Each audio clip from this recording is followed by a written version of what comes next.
if you'll be my bodyguard, I can be your long lost pal.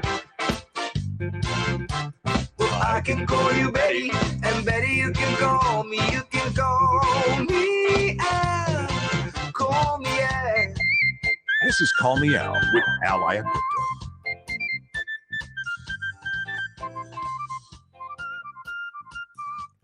What's up?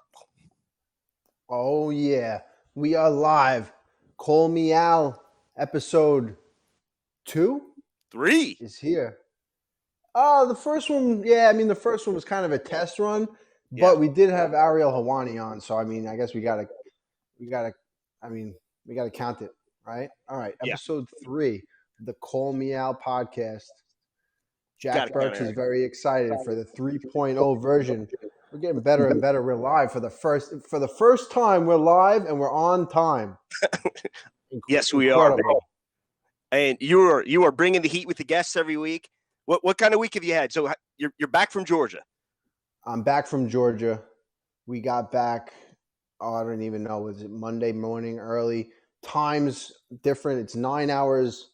It's 9 hours ahead there. So it was like we were traveling back in time. We left at 3 a.m. on Monday, got back at 11, but it was like a 15-hour journey. It was a lot, and I think tonight I get a good night's sleep tonight. I'll wake up tomorrow back on schedule. It was what an experience to be over in Georgia. Could you imagine with a Merab and Aljamain Sterling? It blows my mind to think about. Like, you can't. It's a priceless trip, and the things we saw, and the people we met, the people of Georgia love Merab so much, as they should. He's such a great representative of the Republic of Georgia, and mixed martial arts is blowing up in that part of the in that country just because of Merab. A few other guys too, but Merab's really paving the way, and they couldn't have a better guy leading the way for them. So Merab's like Elvis over there, right? He's like Elvis, Justin Bieber, Conor McGregor, all the positive attributes of these guys. And he's just a hardworking guy. He's a hardworking dude that's making it happen, and they appreciate it over there. Here, it's a little different, you know. You really gotta be a talker, I think, and it's definitely a different people. Different people appreciate different things. They really appreciate just guests, and they appreciate just eating together. Every dinner they had, they were thanking everybody, cheersing. Everyone kind of got up and spoke a little bit.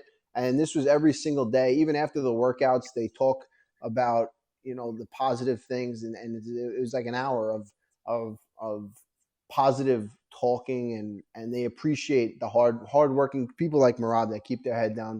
They don't talk too much, but they show everything, who they are, what they're made of through their actions. So it was we saw so much. It was like we were nonstop. I was shot. By the last day, I was like a cranky kid.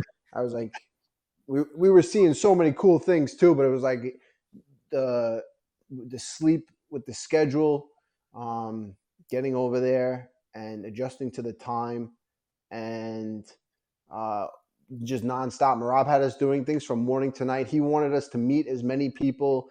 He wanted us to try to inspire as many people in that country.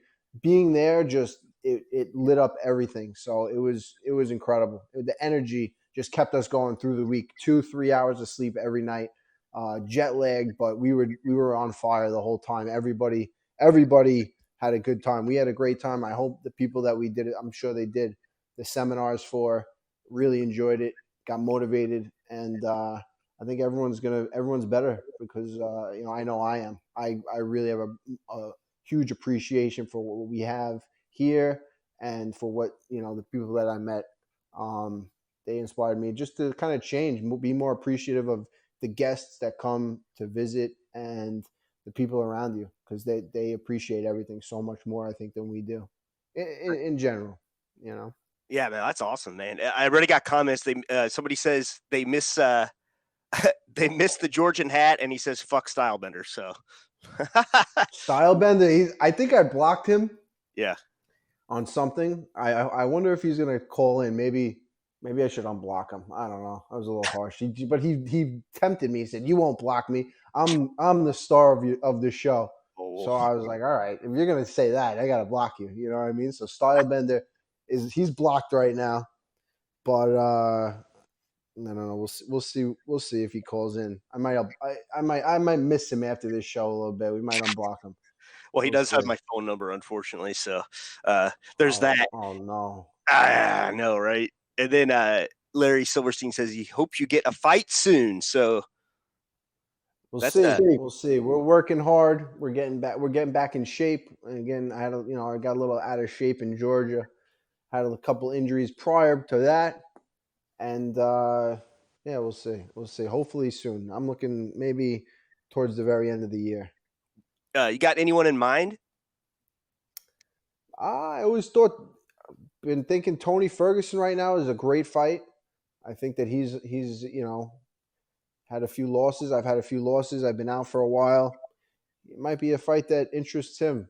It might be a fight I'm definitely interested in fighting him. I've always looked up to him as far as like his tenacity in the cage, and he just keeps going and going and going. But I think that'd be a good one. There's a ton of good fights. There's no shortage of good fights in the division, so we'll see. I'm just worried right now more about myself getting 100%, so I'm ready to go. Absolutely. VBMMA Picks is here. I think he went 1-4 last week. Remind me 4-1. 4-1. I mean, sorry, not 1. Yeah, you know what I meant. Really good. VBMMA 4-1. Is Mike around? Maybe we bring in VBMMA real quick. Hey, Mike, if you're around, I'm going to invite you real quick. Oh, he says he went 6-1. What? 6-1. That's incredible. Crazy. And I think maybe what was the main event? I think yeah, because TJ was the dog. So VBMMA might have got it wrong in the main event, and I think that's if that's the only one you got wrong, that could have went either way. He could very easily be 7-0. VBMMA. Oh, Kyler Phillips barely lost. Yeah, there were some crazy decisions on that. Yeah. Let's see. Tony Bananas says the main event definitely jammed up a lot of people, and he said it was going to be close. I had kind of thought that, I didn't think TJ really. It was the damage thing that got me. That's the reason why I thought that Sandhagen took it very slightly. I mean, he was throwing knees, he was throwing triangles. He dropped him with some big shots, but I think controlled most of the fight was to TJ, which got him the win. The spinny stuff kind of confused me that Sandhagen kept going for that. Yeah, I mean, he had success with it with a back fist and dropped him. So I mean, I guess he got a little happy with it. You know what I mean? Yeah. Yep. All right, VBMMA Picks is here. Shall we bring him in? Bring him in. Let's go. All right, I think you're here. Hello. What's your actual name? I always just call you VBMMA, or can you say? Whoa! He's top secret. He's VB. Almost. I guess he's top secret. I met him somewhere in the world, and he came up to me and he told me about his page. I looked it up and I saw his records. I was like, holy shit, this guy's really good. VBMMA. He said, listen, I'm MIA. You can't find me anywhere. I wasn't here. You never met me. But I'm down to come on the podcast. If my identity is kept a secret, I agreed to it. I'm a man of my word. So VB is all he will be. VB. For sure. All right. I got you. Guy's the best. And 6-1. That's incredible. Yeah. Remember those 3 picks I shared on your show last week? I do. Yeah. Those went 2-1. The one I lost from 7 I had, I shared there, but 2-1 not bad, I guess. Underdog 2-1. Remember? Heinisch and other guy? Oh. Yeah, you were right about the Heinisch one. You were right about that one. You got me. I was thinking with my heart because I met the guy once. He was a really nice guy. We had a good time, so I was going with him. But you were right. I got to give it to you.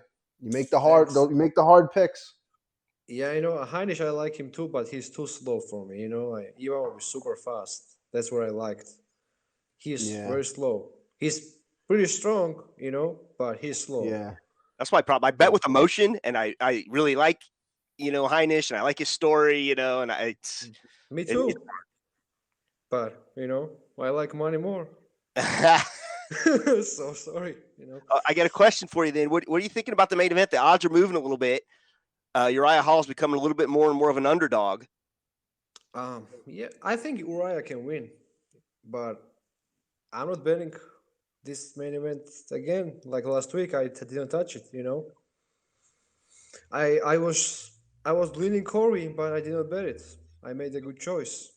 It was split decision, which I think Corey won, but it was close. So this week, I think under is the best bet in this fight. 3.5 under. Okay. That's what I think. Yeah. Oh, Gabe Killian's here. He says Uriah Hall's plus 185. Cash it. Yeah, I don't know, man. Uriah is good fighter for sure. But Strong is, I don't know, close fight in my opinion. Under is the best bet. That's what I think. Nice. This card is not too. This card is not as good as last week's. It's a little tougher, to be honest. Yeah. Two of the bigger fights dropped out, I guess, too. I know the out fight's off. Yeah. Which fight is that? Sam Alvey, and now I can't remember the other guy's name. Roman Kopilov, I think. What happened to Smiling Sam? I like Smiling Sam. Smiling Sam is like my father's favorite. One of my father's favorite fighters. He loves the guy. He sees the guy, he just starts laughing. My dad. He goes, "This guy's great." Smiling Sam. He's always smiling. Incredible gimmick. Smiling Sam needs a win. He lost few in a row. I think. Yeah. See, he needs to win next fight, but. I think the problem is with the other guy. The other guy had visa issues, so Sam's fighting someone else again in August. So they've rescheduled him a fight already. Yeah. Last week, man, I should have been 3-0, to be honest, not 2-1. Kyler Phillips was like one punch away from winning by TKO, and fucking round ended, And then he lost next two, but it was so close. I was like, at least a draw. But one judge gave 10-8, two did not, and ended up losing. VB, you can't be making VB. You can't. VB, you gotta suck it up. It's an MMA. It's an MMA fight. You can't say I should have been. This is a sport that's crazy. I believe that next time you're gonna go 3-0 because you're gonna learn from your mistakes and you're gonna pick all that. You're gonna see the future, just like you. I know what you're capable of. And I know you're going to go 3-0 next time. Oh, Stylebender is back. Oh, I saw. I wasn't going to mention. Stylebender is back. Stylebender is back, and he's laughing already. Oh, man. What do we got odds on Mike Chiesa? We're going to have Mike Chiesa on the phone. Yes. Here in a little bit. VB, what do we have odds on that fight? Look it up real quick if you want. I can look it up too. He's fighting Vicente, right? Yeah, he's underdog. Yeah, plus 125. Mike Chiesa is an underdog. Yeah, small underdog. Plus 125. Luque is minus 130, 35, depends, All right. I don't know. I think we got a good one on our hands here. Mike Chiesa hasn't lost a round, I don't think. Like, really? If he's lost, since he was a welterweight, right? Yeah. He's on a streak. Chiesa is a good fighter. Actually, he's up at 170. He's strong. I think he's better than ever. I see him winning. I see him taking it. I mean, I don't know. Especially if you put some money on him as an underdog. Actually, I like him too. It's next week. I think I may bet him. To be honest, he has better cardio, in my opinion, much better than Luque. Luque hits much harder. Not gonna lie. I mean, he can. If he catches him, it's a little bit dangerous. But if Chiesa fights the way he fights, he should be able to win easily, in my opinion. If Luque tries to keep the distance and, keep him at bay and avoid the grappling exchanges, we'll see. But, man, this is going to be a great fight. And So Luque let's say sometimes doesn't Chiesa throw third. like for 3 rounds, you know, like he stops there and looks for one shot. So that's where Michael can take him down or press him, you know, something like that. He You does know, not look small at welterweight, by the way. Chiesa, I guess we'll ask him about that, but Yeah, Chiesa is huge. I don't know how He was big. I couldn't imagine he made 50, even when he was making 55 almost 10 years ago. He was huge. He cut off a tremendous amount of weight. Now, 10 years later, he's grown. He's really, I mean, he's gotten strong. He's gotten big. He's a big 170. Big 170. Yep. I mean, I think he's got what it takes to win that belt. I really do. I think he just keeps working the way he's working. Yeah, he needs a little bit better striking, in my opinion. Just a little bit better. You know, he's long though, and he doesn't. If he hasn't had to use his striking, he's been in guys' faces from a distance, and then they get too close. He gets the takedown. He's wrapping up the back. It's like he's just got his like little funnel where he gets guys in this funnel, and it ends up he's winning every round, 30-27. 50-45, whatever it is, you know. Yeah. Crazy. I mean, there's some other questions I'd like to ask him too when he gets here, but I'll save it. I'll save it from when he's here. The Kevin Lee second fight, I had you, and no one was believing in me. But what? I can send you the proof that I had you in second fight against Lee. I can send you the proof. VB, this is why you are the best around. Let me tell you something. He's a genius. He's a genius. He knew it. Everyone should have known it. Kevin Lee, come on, get the hell out of here. I had faith in you. In the end, it was so good, you know, when you were screaming in his face. That was one of the highlights of it all. You know what I mean? That was the best. That was the best part. I'm just, making the guy, after he talked so much after that first fight, I put it on him the same way. I said, "Same Al," and that was it. Yeah, exactly. And I hate how he was dancing when he was coming out. I was like, "What?" Oh my god! You gotta win. If you dance like that, you gotta win. You know? Yeah. So exactly. I don't like that. You know, when people do that, I hate it, to be honest. I get people asking me questions real quick. So they want to know if we can see comments on YouTube. Yes, I can see your Facebook. I can see your Twitter comments. I can see them here on Haps. The only way we can bring you in if you want to ask fan questions later is through Haps, though. But otherwise, I can see your all's comments. So, and Gabe Killian says he bet money on you too, Al. My man, Gabe. Yes, I love it. Do you guys watch Bellator at all or not? I have not. I mean, I do watch it, but I think there's a big one coming up. What is it, tomorrow? No, I think on Saturday. It's Saturday. What do we got? AJ McKee and Pitbull, you know? What's Bellator? Yeah, Bellator. What a fight. I like McKee a lot. I think he can win, and he's an underdog. I think he becomes the new champ, to be honest. You think McKee is going to take it? I think, yeah. I don't know, man. Pitbull hits so hard that it's it's always dangerous. But he could land a shot at any time. He could put anyone out. Anyone that could put Mike Chandler. You know, and he's a 45er, right? Chandler is 55er. Yeah, crazy. Yeah, well, he I get can't confused. fight 45. There's a 45er and a 55er, but I'm confused which Pitbull is which. The one who is a double champion. Yeah, he's the 40. Both weights. Yeah. Mike Chiesa says he is trying to call in. Okay, Mike. Tell him to leave a comment. If he can leave a comment in Haps, then I can bring him in. But otherwise, I can call him. That's fine too.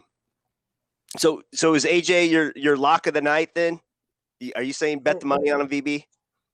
I guess for Bellator, yeah. For UFC, I can share 2 plays, I guess, which I like. It's Ryan Benoit, he's minus 120. And the second one is Rafa Garcia. And I think he can win by submission or knockout as well. Rafa Garcia, he's big favorite, but maybe take with, KO or sub. Nice. Maybe. That's those two, Rafa Garcia and Ryan Benoit. Those two. This week is really hard, as I said, and I think you would agree, right? You cup too, right, Aaron? Yeah, I don't think I picked that fight, so but I listen. I always tell people not to bet on my picks. I'm more of a fanalist instead of an analyst. I just like to pick fun fights and talk to guys about it. Honest, VB, you're the pro. You're the expert. I'm just gonna wait till you do your broadcast, and then I'm gonna copy off you and look like a genius. Feel free. So many people do that. You have no idea. They steal my picks, but it's fine. I would never do that, but they can do it. No, let them be a copycat. They're gonna be a step behind you always. They're always a step behind. That's why you're VB. They can't be you. Can you tell us what VB stands for? I'm just curious. VB is my name initials. Okay. Oh, we're getting somewhere. All right. Yeah. Vernon Bradshaw, we got it. All right. No. Yeah. That's awesome. VB is my name initials. Yeah, that's first name and second. Yeah. But good luck finding. VB, I love it, man. I appreciate having you on. I'm gonna let Mike Chiesa know that we're picking him on VB. Damn exactly. I am. He better win though. Just kidding. I'll leave that part out. That's the worst thing you can say to a person when you're betting on them. Oh, I bet on you. I hope you win. I'm just kidding. You know what, VB? Because he bet on you, now he's gonna try. Oh. Yeah, of course. I'm betting on you, so you better not lose. It's just kidding. That's it. Yeah. I'll leave that. Some people, they're like, I lost money on you. Send me back, or what? VB stands for very brilliant. Very good. According to Burke's MMA, I didn't make that up. He made that up. Very big fan of the podcast and Iaquinta, obviously. He's everywhere you are. I see him all over the place. He's incredible. But VB, my man, I appreciate it. We will talk to you soon. Keep up. No, thank you guys. Thank you so much. The psychic picks. We're loving it. Thank you. Thank you for bringing champ last week. Merab, of course. Thanks. Always. Peace. Thank you. Hang out for fan questions later too. Yeah, I will. Okay. Notorious Stylebenders going at it again. What? Listen, we're not doing this for anybody but ourselves. Stylebender, you're here. That's all that matters. All right. Yeah, I mean, you couldn't get 6 viewers, buddy. What a nerd. We gotta have some viewers when Mike Chiesa gets on because this guy is everywhere. He is on the UFC Roundup podcast. He's killing it as an ESPN analyst. Yeah, He's coming up on MMA fighting. What the heck podcast they got there called What the Heck on. He's everywhere. Mike Chiesa is killing it right now, and I can't wait to talk to him. Yeah. Man, he's I heard him on Bisping the other day too. He's everywhere. Everyone wants to talk to this guy, including us. So I may have to should I try calling him? Yeah, maybe we get a he just sent a high five, he said. Oh, that's him. Okay. I'm gonna invite I saw it. I'm gonna invite him in right now. See if we can do this. All right. Mike Chiesa is a teammate of mine on TUF Live, the toughest season we believe of TUF. Yeah, I'm gonna rewatch that. It's been a while. It was an incredible season. 13 weeks long. Wow. Mike's father actually passed away while we were on the show. Talk about an inspiration. He's got to write a book. About that story. 13 weeks in the house, gets a call, goes home, pays his, does his thing there. They had the wake and funeral and all the arrangements. He was gone for about a day, 2 days, came back and ends up winning in the quarterfinals, semifinals, and the finals. He beat me, unfortunately. For me, but for him, incredible thing. Yeah, Team Faber. We were both on Team Faber. Had a lot of fun on that season. It was a good time. We learned so much. We learned Uriah Faber, probably one of the best coaches on TUF that you could have. He brought in Team Alpha Male, a bunch of guys around our weight. Brought in life coaches, people talking about business. Really set my mind up for the future for the real estate game. Uriah Faber was he was the leader. He led the whole. He paved the way for so many guys to learn about business and investing and everything. He's really a special person and a great coach. So having Coach Faber, man, it was what a great time. What a Man, great time. still, People. he was one of the first guys I've ever heard, and this was 10 or so years ago, like ever heard of saying you have to have other things going for it. You have to have your future planned out. And he was talking about fighters specifically, you know? Yeah. Yeah. I mean, he's gym owner, owns multiple houses, rental properties, and he just kind of built it over time. Started young, investing. He was in the WC. He was the face. He was the first. He beat Dominick Cruz in the beginning, and he was like the first. He was the poster boy for the WEC. Oh yeah, he is he's really. And then he paved the way for so many bantamweights, 135 pounders. He was the face of the smaller guys. That he had the California kid with the hair and the California vibes coming out to the California love. That I remember being in Sacramento when he fought for the first fight in the UFC.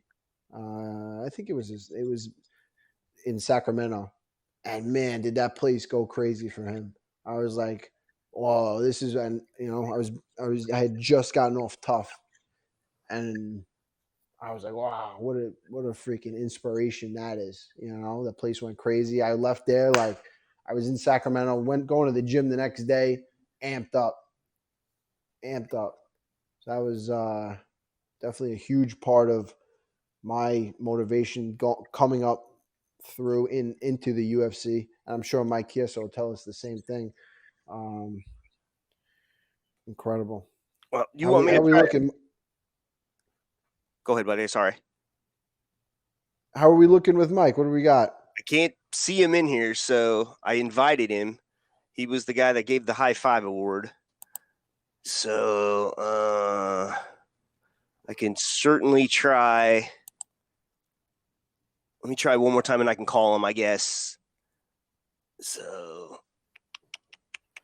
but you got in on time. That's. Hey, we're making progress. All it is the process. Oh. Guess who? Oh, I see you. You see me? I see you. Oh, yes. I Oh, no, hear we you. got him. Oh. He's back. He's fourth. There he is. Yo, what's Yeah. And he's left the building already. Awesome. I had to get my fork. Oh, What's up, boys? Yes. Mike Boys, Chiesa, number 5 ranked welterweight in the world. oh my gosh. What's up, He's boys? everywhere, How we this doing? guy. UFC, Roundup Podcast, ESPN Analyst. You're killing it right now. Are you having Can we hear? Yeah. I can hear you guys. heard him a minute ago.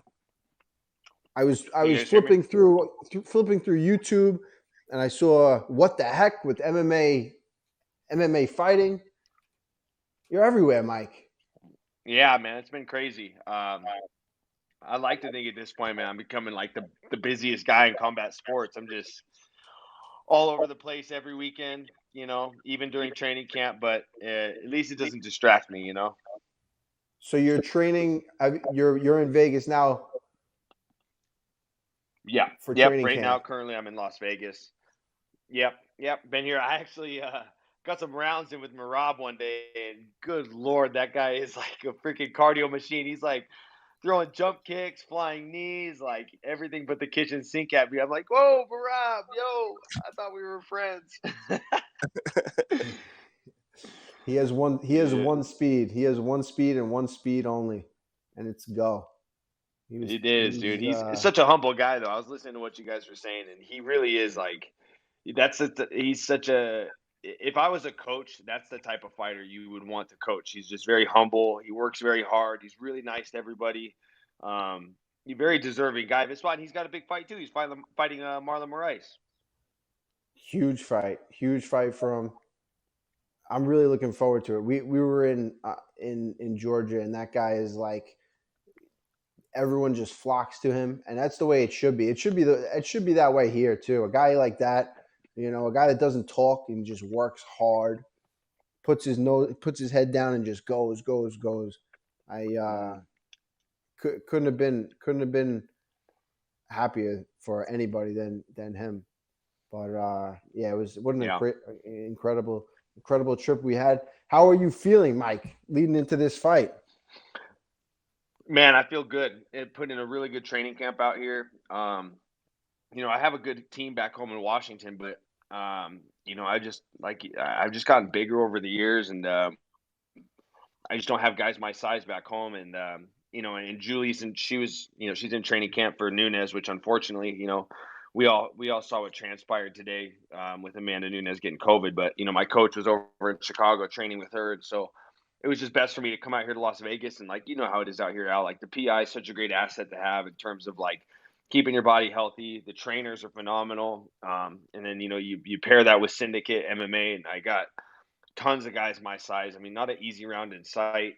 So it's been awesome, man. And I'm very well prepared. I think the trick for me is always been the same for you, Al. It's like getting there healthy has always been a challenge. It's you run into injuries in training camp and stuff, and it's just like when you're out here, those things get addressed and taken care of, and they really keep you in the game. And man, that's just been huge for me. I push myself hard in these training camps, and when I'm back home, I neglect the recovery aspect, and these guys really make sure I'm keeping myself healthy. And it's a big fight, man. Big fight, very challenging fight. This guy possesses a lot of danger in a lot of different areas. So I had to have a hard training camp. So I actually spent a lot of time training with a lot of middleweights, just trying to really address that size. I think that Luque is going to be. I think he's going to be really big. I think he's going to be really strong. So I spent some time training with some middleweights, and I feel like that's really paid its dividends. We were talking to. We have a caller, VBMMA. He makes picks, and we were talking to him, and he was saying how big you are for welterweight. He couldn't believe that you were making lightweight not too long ago. And I said, I don't know how he made it. He was cutting so much weight. That was 10 years ago, and you really filled in to 170. Yeah, I was. I didn't really lift weights back then. I had a full-time job on top of the training stuff. So when we were on TUF, I was big, but 170 wouldn't have been the right weight class for me. I wasn't very strong. So 155, I think I was just very stubborn. I always liked that weight class, the challenges that are there. I mean, at that time, that was where all the name guys were, and there still are all the name guys in lightweight. But it just took a time to mature and kind of build my body up to make that jump. I think the timing was right when I did it. I think if I would have jumped or made the jump earlier, I don't think I would have been strong enough. I don't think my body would have been mature enough to, like you, Al, like I'm looking at the guys at the top of the heap. And if I can't compete with the guys at the top, then, I'm going to stay at that weight class. But I just finally felt like now is the time to make the jump, and I can thank Anthony Pettis for that, because if I would have beat Anthony Pettis that fight, I probably would have still stayed at lightweight. So glad I did it when I did it. It's all happening for a reason, my man. I mean, you've been on a tear.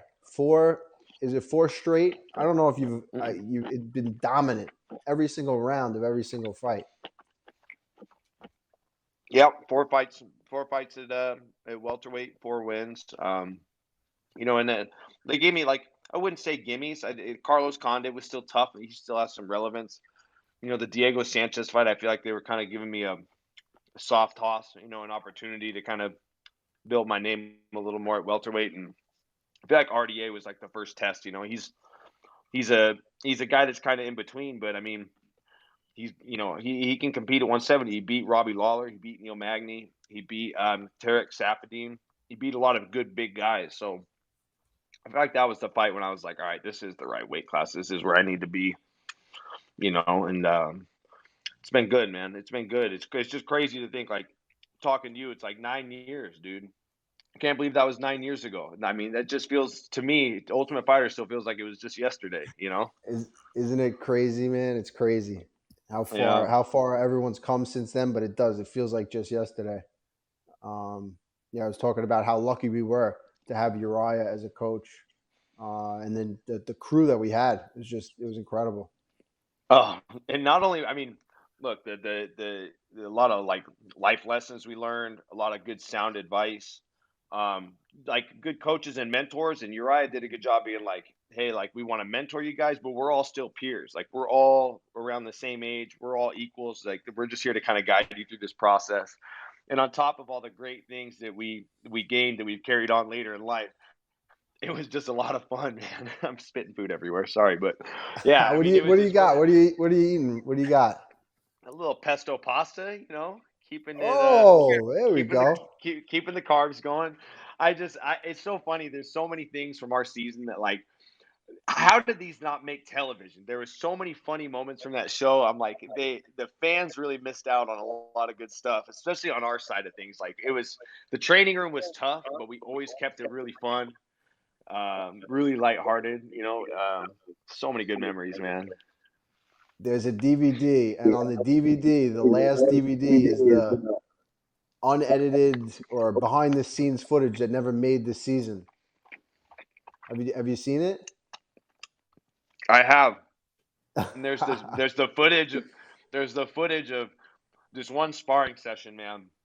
You were fucking kicking my ass so bad, and I like turned around I turned away from Al. I turned my back to him because they're like, Mike, do this, do this, do this, and I'm trying to listen, and Al's like kicking me in the head and punching me in the face, and I'm like, I turned my back to him, and I'm like, I'm fucking trying, and like as my back turns, Al's like still beating me up. I'm like, oh, it was just.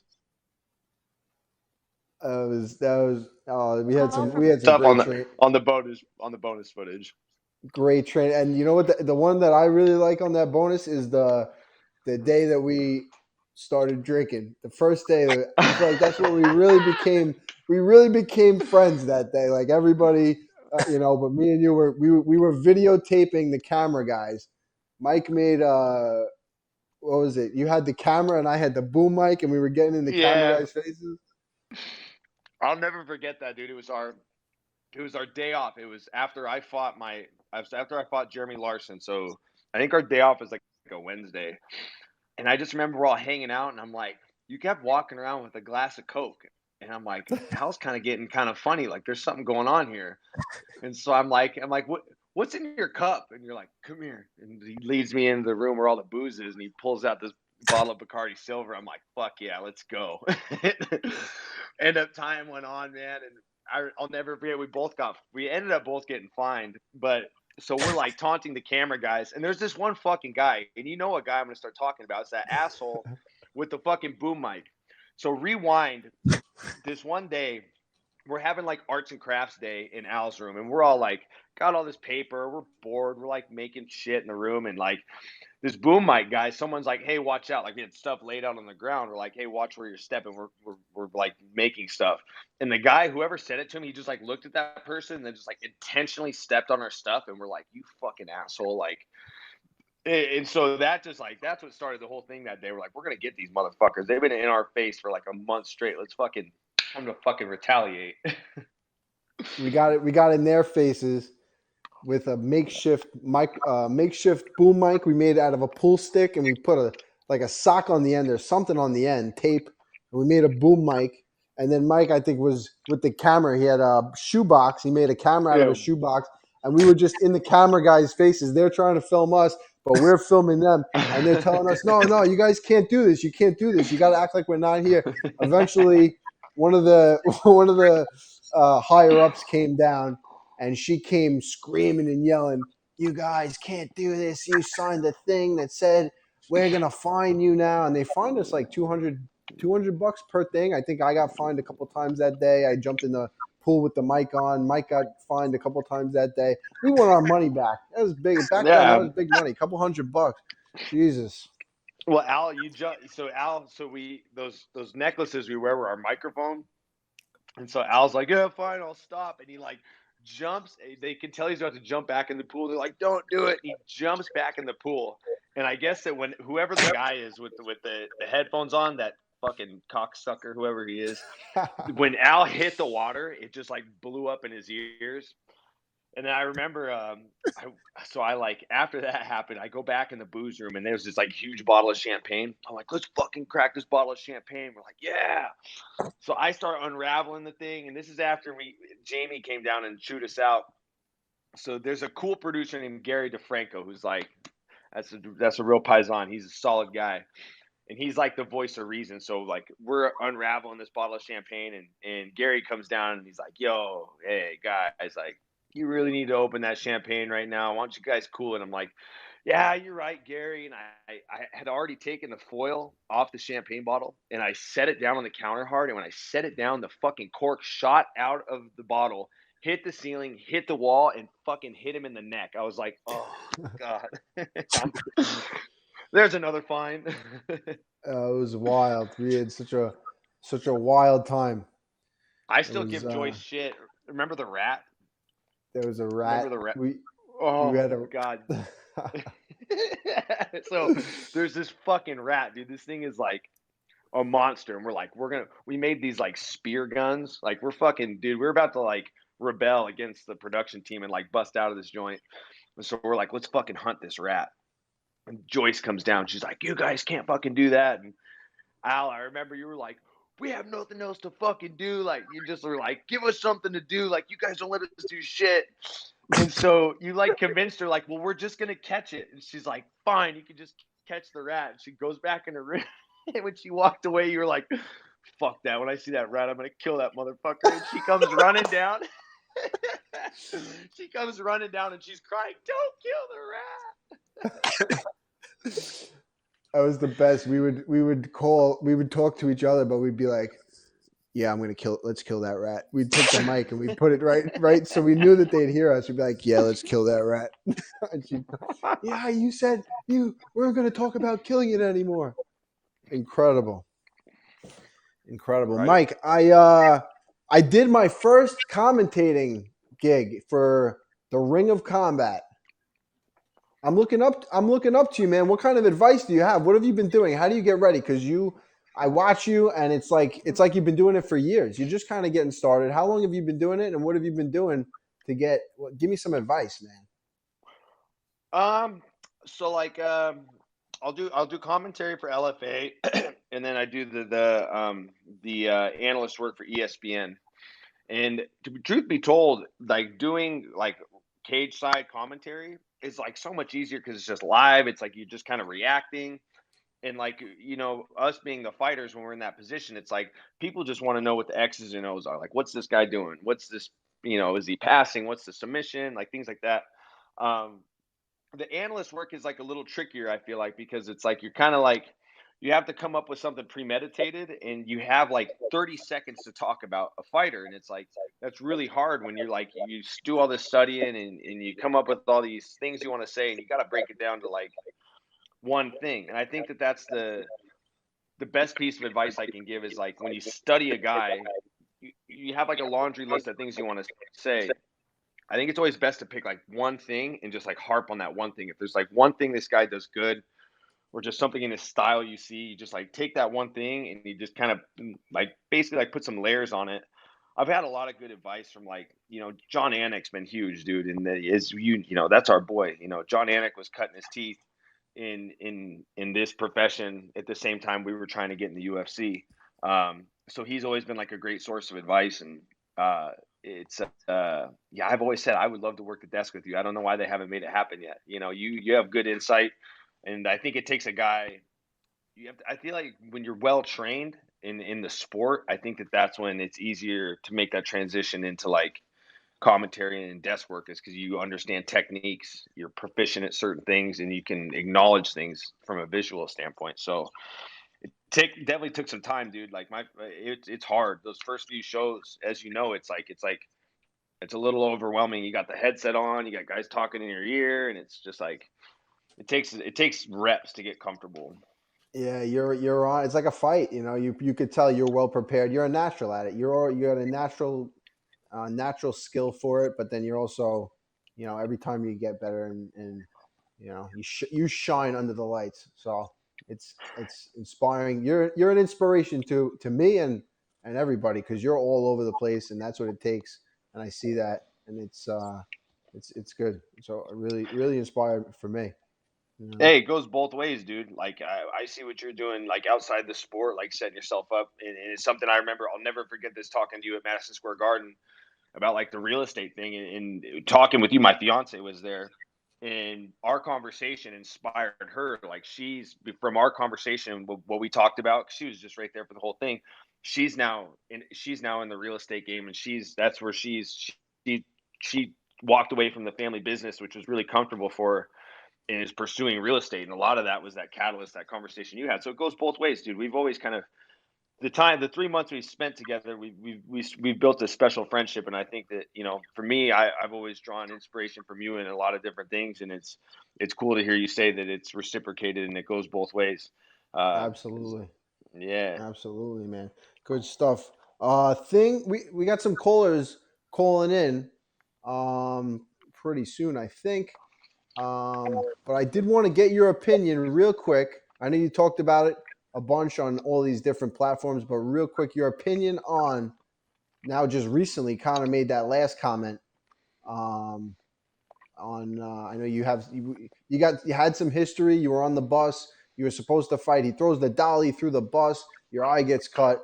That was kind of like, you know, the beginning of your I guess little thing where with him. But what were your what are you where are you at with him now? What do you think about this? Him losing the fight. And now the comments where he's going, it seems like he's going in a real dark place. Not a good. A lot of people they associated him with like Ali, with his talking, and you never saw Ali even on the losses act like this. So he's taking it to a whole nother level. Well, this is one thing I don't like when it comes to, I'll say this and then I'll talk about Conor's comments.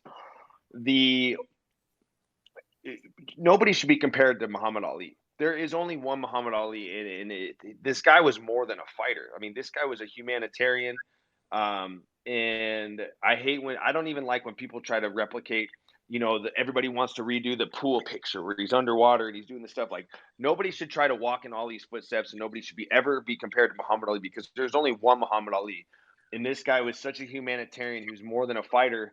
And not to mention the way he fought, he literally died for this sport. I mean, he absorbed over 200,000 punches throughout his career, not even including the training. Like, he let this sport take his life, and there's nobody that can walk in those footsteps. Those are way too big of shoes to fill. So I hate when everybody wants to compare somebody to Muhammad Ali, because there is only one Muhammad Ali, and there will only always be one Muhammad Ali. And when you get to the comments that Conor's saying, I mean, he's thrown some low shots, as we've seen. I mean, when Conor first got in the UFC, it was fucking hilarious. I mean, let's just be honest. Like, some of the shit he said, you know, the who the fuck is that guy, and the banter between him and Nate Diaz. I mean, that shit. I still find myself sometimes in like a rabbit hole listening to the highlight reels of his trash talk, because it's fucking hilarious. Like when the Nate Diaz fight, when they're like, "Hey Nate, can you give me a count to 10?" And Conor's on the other side. He's like, Nate can't even count to 5. Like, that shit's fucking hilarious. But now you get into this stuff about the wife, things of that sort. That's pretty bad. But the comments about Khabib's dad, I mean, it's like, and I can speak from a standpoint as somebody of my dad passing away. Like, that's I don't even know how I would absorb that. You know what I mean? Especially coming from a guy that you know, Khabib throttled him for 4 rounds. You know, like, where where's the need to say things like that? I think that DC said it best. I think it's like almost like a cry for help. You know what I mean? Like where is this coming from? Like these tweets are old, and you're just like sitting around stewing on an injury, and you go back to these tweets and you post stuff about it. You know people are going to see it. You can't just post it and delete it. You're Conor McGregor. Like the guy can't walk down the street without people knowing where he's at, what he's doing, what he's saying.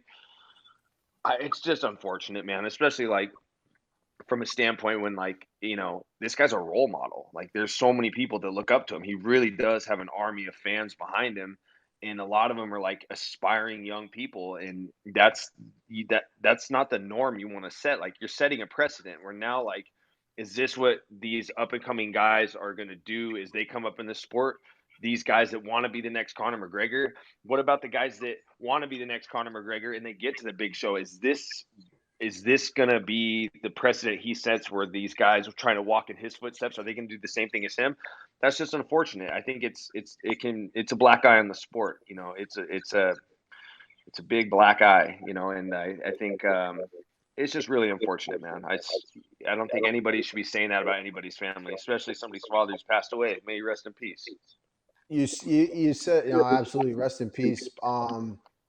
You said all his trash talk was funny, but and most he had that on point. He was like a comedian when he was roasting his opponents, but it was mostly tasteful stuff, and inspiring. I was inspired by some of the stuff he was saying. You could tell he was a smart guy, and he was using it for good. He inspired a lot of people. A lot of people, even like in my gym, always they were big fans of him, and the lines that he says, I can't, my memory's shot, but there were so many things that he had that you listen to him and you're like, you know what, it resonates with you, it gets you inspired.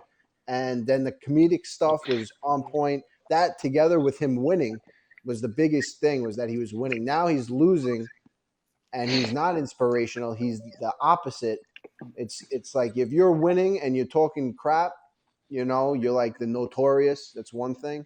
But once you start losing and now you're talking crazy about people's families and about their wives, now you're just kind of like, and you're losing, you might kind of turning towards like just being a dirtbag, It kind of makes you wonder, like, what if he won?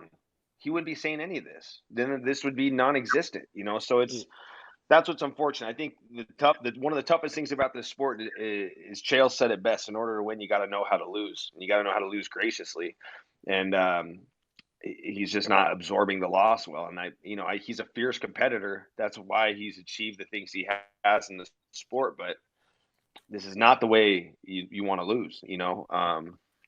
We'll see what happens. I think that not to mention, man, like Abdulmanap Nurmagomedov is a pioneer and an icon in that part of the world, and the people that admire the Nurmagomedov family, they're not going to take lightly to that stuff. So it's just unfortunate, man. It's unfortunate, and it's like the sharp-tongued Conor that made it fun and had these great press conferences. It kind of like just like what you said, it kind of inspired me. Like at one point, I want to start trash talking guys. Like I had my press conference with Kevin Lee, and that like I think that Conor, everything that he was saying and doing, it kind of triggered me to kind of maybe try to do the same thing. And I think a lot of other people started doing the same thing as well. But now it's like you set this trend, and it's hyped a lot of fights, and a lot of people follow the Conor McGregor blueprint. But now it's kind of scary to think, like, what if people still follow that blueprint? What are other people going to start saying? You know what I mean? It's you just don't want to. That's a dark rabbit hole that I don't want to see anybody follow into. Yeah, absolutely. Have you been watching the Olympics at all? Yeah, dude. I'm super excited that Olympic wrestling is going to be during fight week, because you know how fight week can be, man. That's when the pressure starts to really come to a head, you know what I mean? And you're at fight week, and you're just kind of like, you can't get away from it. And it's like, I'm stoked that Olympic wrestling is going to be on. It's going to be a good, healthy distraction from what's to come. And it's weird. I feel like every time the Olympics comes around, I gravitate towards a different sport. I've been like all about beach volleyball. I don't know what it is. Like I've been watching the guys on the U.S. team. They're like in their 40s, and they're just killing it right now. And it's really fun to watch the Olympics. And It's weird. I find myself gravitating towards a different sport every quad. You know, Huh? Have you watched and that Kelsey Plum the girl. Did you ever meet Kelsey Plum at the PI, the basketball player?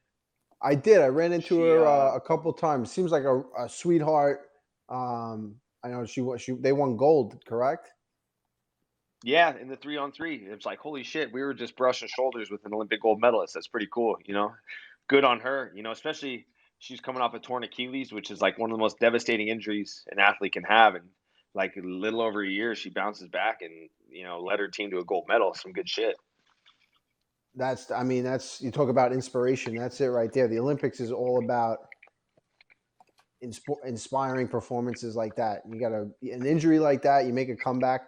Have you the big story right now is the gymnast Simone Biles. Mm-hmm. Now, as a guy that Yeah. has been through some crazy things in lead ups to fights, injuries, things with your family, these things take a toll. What is your opinion on an Olympian pulling out? Mental health is like a huge thing right now. What are your thoughts on that? I mean, the one thing that kind of disappoints me is like a lot of people coming out and saying like, "Oh, you let us down," and or things like that. It's like I think that people need to take into consideration like there's a few moving parts to this, and for one, she had a rough upbringing with her mother, to my understanding. For two, the Larry Nassar thing, she was a big part of that, and we all know what went with that. I mean, we're talking sexual abuse and things that are just beyond my. I've been through some shit, but that's beyond my realm of experience. And then you get to the point where she's so good at her sport that they're like, "Oh yeah, you're so good that we can't score your routines on the level that at the level that they're at because it's unfair to the playing field." That's like saying like, "Oh, we can't give Habib is so dominant, we can't score him 10-8 rounds because it's not fair to his opponent." It's like you can't. So she's been through all this adversity in life, and now she's like the front runner for all the Olympics. For the US team, she's like the star athlete in all sports. Like she's the most dominant. She's been put on this huge pedestal. She's got a tremendous amount of pressure. Now you get to the big show and they're like, "Okay, cool, you're so great but we can't score your routines and we can't grade your work for how great it is at the level that it's at because it's unfair to the competition." Like what a perfect storm to just compile on top of. She's only 24 years old, and I mean, you could see for anybody that's watching this or listening, if you go see the routines where she was missing her marks and things like that, dude, that's a scary sport. Like if your head's not in it and you misjudge a landing, you could permanently injure yourself. You could paralyze yourself. It's a scary thing. So I support her decision. And I think that there's just a lot of moving parts to it, and somebody can only be so strong and deal with so much adversity until it kind of compiles on top of them and they break. And I don't frown upon her decision. It would have been really unfortunate if she tried to continue with this competition and severely hurt herself. So it's just really tricky. And I've never been an Olympian. I don't know what it's like to only get that opportunity once every 4 years. As a fighter, you get that opportunity 2-3 times in a year if you want, and for her I just can't imagine what she's going through. It's a tough situation. Super tough. At first, I was kind of like, "Oh, are you kidding me? You can't do that." You know what I mean? It's like there's so many people that look up to an Olympian, and you see, what was it? So many years ago, the girl with the broken leg, and she landed that at the end, Mm-hmm. and she Mm-hmm. put her hands up, and that was like a viral message to everybody. And I remember that. I was like inspired by that. It was like this girl had a broken leg and she still went out there and she still did it. But then you start digging a little deeper, and the things that went on to get her out there was a little, I mean, a very for a person that age, very young, to have to push through an injury like that. She, that has lifelong effects. But at the same thing, it's like you're representing the country, and yeah, I don't know. It's almost like the country is bigger than you in a lot of people's minds, and you kind of being an Olympian, maybe from what people are, it is the people that are against what she did. It seems like they think that she, it's almost like the sport is bigger than her, and the Olympics, the country, are bigger than her, and she's got to sacrifice all this for the country. But this mental health thing, like you said, you don't know what she's going through. She's probably going through a lot. And if you're put that much work in, you are the best. She's the GOAT. I'm not huge into it, but it's got to be Well, tough. the thing that's sad is going back to what you said about that athlete from when we were growing up that we saw that hit the vault with a broken leg and ended up, landing that routine, getting the gold medal with a broken leg. She was if you dig into that story, I just was reading about this the other night. She was really forced into it. And it's these athletes, especially the gymnasts, once you're done, they just put you out the pasture and they don't care. They're on to the next one. You know what I mean? They don't really care. They just, they want you get the gold medal, you perform, or else you let us all down, and then we don't care. No matter what, win or lose, you're going to get put out to pasture, and then it's on to the next one.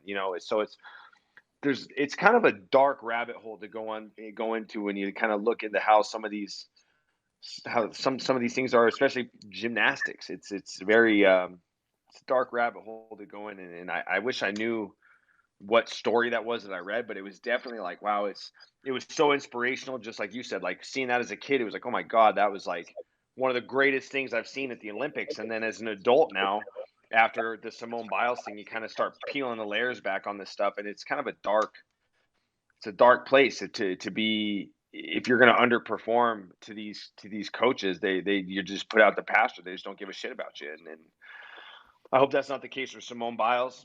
She's been through a lot, man. It's unfortunate. I think she's got to jump on this. She's got to mental health has got to be this. It can kind of go two ways. It can go. I had a professor at Nassau Community College, one of the top community colleges in all of the world, and Al Manaluto. He told me he was a phys ed. For the phys ed majors, he taught a lot of the phys ed specialty classes. He said, sports are a microcosm of society. And that always stuck with me. Whatever's going on at the top of sports usually trickles down into society. And I think that this can kind of go two ways. I think that she can become an advocate for mental health and really change mental health for this country and become stronger as a country because we really address this issue hard.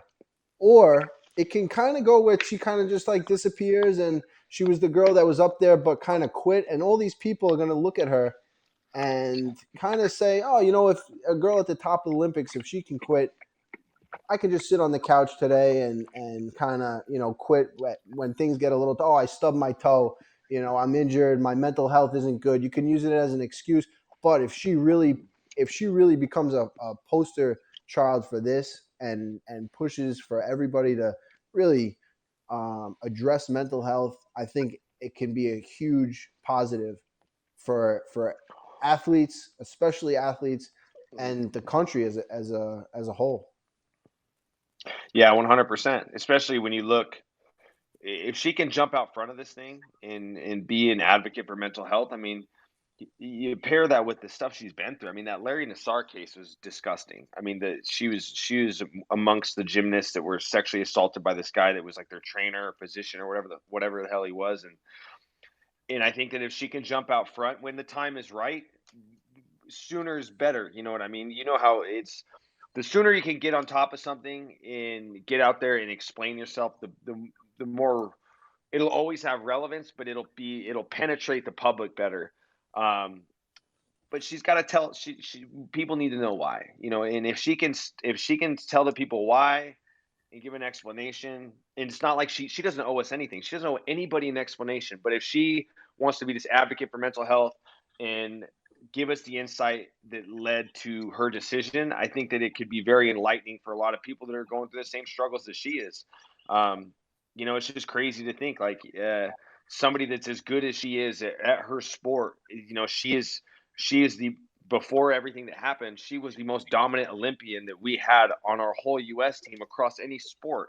You know what I mean? She was the biggest lock. She's a bigger lock than any of the wrestlers on the U.S. team. She's a bigger lock than anybody on our swimming team. Like, we thought, surefire, we have like, this chick's gonna rack every single gold in every event in the gymnastics, and for mental health to be the barrier that halted her from all this, she could use this dark moment to shed light on something that's becoming more apparent in society. I feel like I'm rooting for her. I'm hoping that. I mean, it seems like the gymnastics thing is kind of short lived for her, who's gotten to where she's at. I don't know if she's got another 4 years in her. I mean, that would be something. Maybe someone can write in and let me know if she will be competing again in the Olympics. But in some way, she's got to make a comeback. She's got to overcome whatever demons got her to pull out of this thing, so that everyone can look up to her and say, look, she had something so devastating. Went through vertigo bad enough. So from what I heard, there's a vertigo. She's got that. I mean, in gymnasts, you're flying through the air. You can lose track of where your body is and land on your neck and paralyze yourself. She's got these whatever mental health problems that she has. I think she's got to come out, explain more. I mean, she doesn't have to, like you said.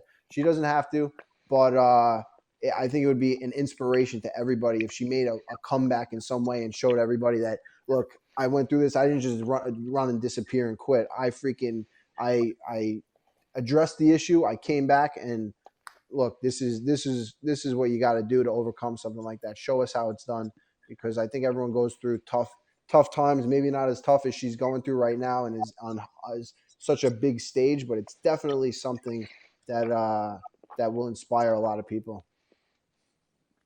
Yeah, I couldn't agree with you more. I think it'd be, and I think that she was already doing the right things. Like, after pulling out of the competition, still staying there and supporting her teammates, not just like, she didn't just tuck her tail and run and just was nowhere to be found. Like, she addressed it with her teammates. It's like she could have just had the coaches tell them, and she could have just bailed and disappeared. Like, she did the right thing. Like, right on live television, like, went right up to her teammates and was like, obviously they probably knew there was something going on, because they were all like, they hugged her, they supported her. And obviously, I feel like she did the right thing. Like, she could have ran from this, but she's like, I got to withdraw. I'm sorry, guys, but I'm going to stay here and I'm going to support you guys.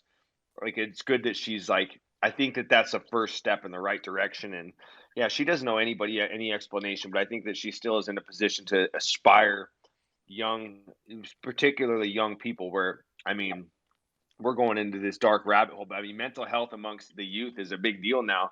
I feel like social media is a big part of that. And I think that's mental health is kind of snowballing into becoming a bigger problem in society today. And I think that she could really jump out front of this thing and be somebody that could, help a lot of people through things like that.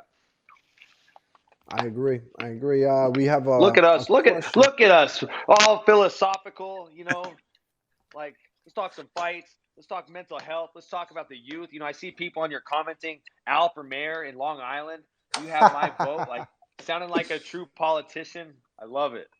Oh man, I get worked up about these things. You hear, I was like, you got to think it through. I get emotional. The girl pulls out of the Olympics. I'm like, is she freaking kidding me? I'm like, what Mike Chiesa was through on TUF.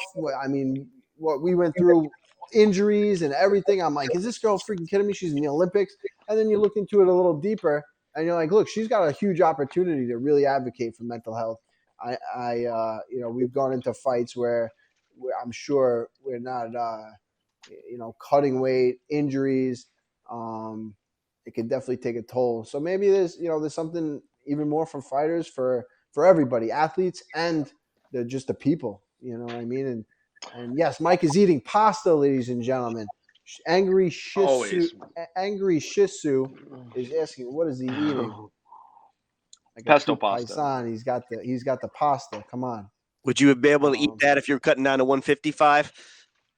No, I'd be on a fucking treadmill right now, especially in the late stages of those last 2 weight cuts. Yeah, I'd be talking to you guys in a fucking sauna right now or something crazy. You know, I'm okay, thank you. You know, and just for being in my position at that time, you know, when we were on TUF, it's just a little different. Like, yeah, I was going through all the stuff I went through with my dad, but it's like, you know, he told me prior to this happening, you know, because we kind of knew this was going to happen. It's like, hey, no matter what, you got to fight. You got to just stick to your dreams. You know, I had a motive. You know what I mean? If I was on the show and my dad wasn't sick, and all of a sudden I get a call and like, hey, your dad died in a car wreck, I can't say the same thing would have happened. You know, I had some inspiration. You know, like, do this for your dad type of thing. He wanted me to do this. Or it's like, for her, she's got a bunch of trauma that would screw somebody up for life. I mean, you know, it's hard to say what she should have done.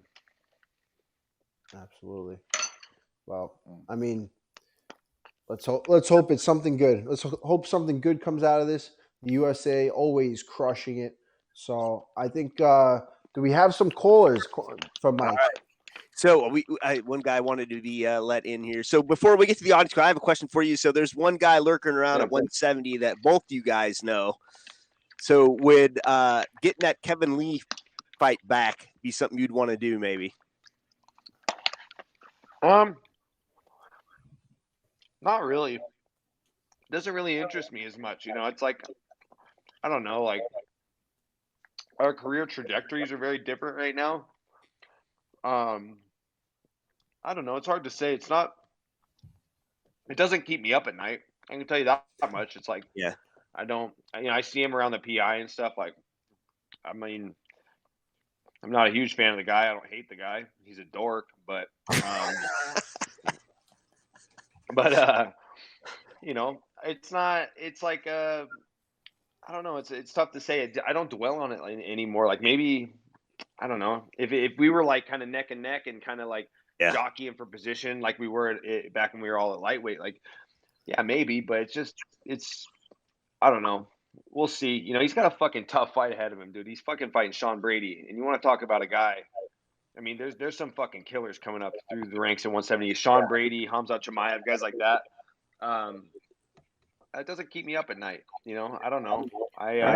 Mike is at the top of the mountain, and he's just looking up at the little bit left. He's not looking anywhere but up in front of him, and that's it, man. I love it. I love the attitude. It helps when my buddy beat him twice. It helps when my buddy went out and kicked his ass twice. A little solace knowing that Al fucking beat him. You know, it's like, you can really like it kind of, and I'm not just saying that because I'm talking to you. It's like, you know, again, when it's like, yeah, the guy beat me, and then, you know, Al goes out and fucking smokes him again over 5 rounds. It's like, it kind of takes some of the weight off your shoulders. You always want to see your friends do good. So when one of your friends goes out and beats somebody that beat you that you don't like, you're like, oh, it kind of like, you know, it kind of takes some of that that desire to like want to go back and get that one back. It's like, oh, one of the good guys got him. Fuck it, you know, move on. Usually I root for the guys that I fight and hope that they do good, and then we meet again at the top. Kevin Lee, not so much. Can't say the same. I think you feel the same way. But I think most of the guys that you fight, you want to win and you want them to do good. And then if you see them at the top, it's like you came up together. You know, you won, you lost, whatever it was, but you're working your way up. You're kind of in the same, you know, you gain a little respect. But in that one, it's just, you can't root for the guy. He does it to himself. And you know, it kills me because I want the guys that I fight, whether I beat them or whether I lose them, I want them to do good because it just makes you look better. And he's not one of those guys. All right. Mike, you want to hang out some audience questions? He makes it really fucking hard to like. He does. Fuck yeah, let's go. All right. I'm going to start inviting people in. So anyone that wants to come in the chat, I got you. I do. I'm a man of the people. Bring them in. I'm gonna invite you first. Anyone else that wants in, say I Don't want just in. don't fucking just don't talk about my fuck. No one talk about my fucking mom. If you talk about my fucking mom, I'll reach this fucking. You're getting blocked immediately out. Blocked. Immediately block your ass. All And right, we're gonna send you a therapy session. All right, let's go. Are you guys fooling me? Audience questions. Are you guys? You better not fool me. All right, so anyone else say I want in? I invited Parlay Queen in first. I saw Stylebender lurking around here somewhere at first, but Oh man, Mike, if Stylebender comes on, it's all over. This guy's the worst. VBMMA wants to know, Mike, are you ever going to fight a YouTuber? Interesting. I mean, at this stage of my career, I'm not No. really thinking about that. But I mean, fuck, dude. Like, look at Tyron Woodley. If I'm like 39 years old on my way out of the UFC and someone wants to throw a fucking few $1 million in my face to go box, yeah, why not? You know. All I mean, right. what would you do, Al? Would you get in there? Would you get in there with one of these guys? I'm about ready to go right now. I'm about ready. Throw some money at me. I'll throw some punches and we'll see how it goes. You know what I mean? Fuck it at this point. But I mean, you're killing it right now. I'm looking forward to the next year for you because I really see great things happening. I'm loving what you're doing. I'm loving the freshness at 170 coming in and just putting on dominant performance after dominant performance, working the right fights at the right time. I think this is a great stylistic matchup for you. Really looking forward to it, man. So I'd take the YouTube guy, Mike. You got some time, man. You hold off for that title. Once you get that title, make a few defenses. Maybe you take on a YouTuber, easy knockout. Perfect. I'm in. Oh man! All right, I've invited two different people in. They can't figure it out. Who wins, Woodley or Woodley Paul, Belfort, De La Hoya? Who wins? Oh, I guess who wins those fights? Man, dude, for one, Jake Paul fucking actually trains hard. I mean, the guy's he's a dork. I mean, you want to talk about Kevin Lee as a dork? This guy fucking takes it to another level. But I have heard from a lot of people that he takes his boxing shit pretty seriously, and he's fucking big. He's a big boy. He's not small, So it's like the MMA community is pulling for Tyron, but it's just I don't know, man. It's just this is a hard one. I don't know. What do you think, Al? Yeah, I think Jake Paul. He's got money, he's got time, and he seems like he's most guys 3-0, 4-0. They're working a job, then they're training after work, or they're running in the morning, then going to a construction job, working 10 hours, then going to the gym. This guy is just eating, breathing, and he's living fighting, and he's got enough money to where people want to be around him. He's surrounded by the right people. It seems like, so he's becoming a problem really, really quickly. A person that is coming up the old school way is going to make it to where he's going, but I think a lot slower. He's doing everything right, and it's going to be Tyron's got to come out, and he's got to do it for the people. He's got to do it for the MMA people. I know he's capable of it. His last couple of fights haven't looked like he has looked at his best, but I think that I'm rooting for him. I'm pulling for him. And I think he can pull it out. Dude, and when you're a guy like Jake Paul, just like what you said, like he doesn't have to work. He's 3-0, and he's not working a full-time job. And when you got millions of dollars and you're passionate about something, that means you got endless amounts of resources. Like this guy can go train where he wants. He can bring in whatever partners he wants. It's like the amount of resources is crazy. And when you talk about Belfort and De La Hoya, this is not going to be the most analytical answer. It's going to boil down to two things. How much cocaine is De La Hoya doing, and how many fucking steroids is Vitor going to be on? Because those two things, man, it could make that could change that fight, What are they fight? What weight are they fighting? I don't even know. I don't know. Belfort weight. I mean, Belfort's fucking huge. I mean, Yeah. he's looking good. I mean, when you know Vitor is on the good stuff, the higher his traps get up the back of his neck, you know, I seen that press conference. Those fucking things are like up to his ears, you know. So I don't know. De La Hoya historically, he's I don't know what his last boxing weight was, but I mean, Vitor's last fighting weight was 85. So I don't know, man. All right, we got Tony Bananas. I'm bringing him in for some questions. Tony Bananas, what's going on? We live, fellas? Can you hear me? Yo. Oh, yeah. All right. Hey, Mike, thanks for coming on, man. You're definitely a huge inspiration, like you guys were saying before, man, watching what you went through on The Ultimate Fighter. Man, that was great watching growing up.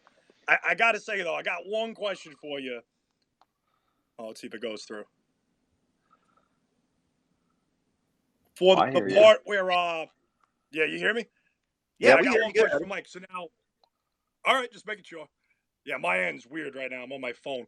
So, in The Ultimate Fighter, I remember you beat a guy, you finished him, and then Dominick Cruz was pissed because you guys were beating up all their guys. And he basically like yelled at the guy after the fight. And I got to say, that was one of the most realist things you said. You were like, bro, I beat the guy. I was ready to go in there and like defend him. Like, how do you yell at a guy when you're the coach? Like, that's not the time to beat him up, you know?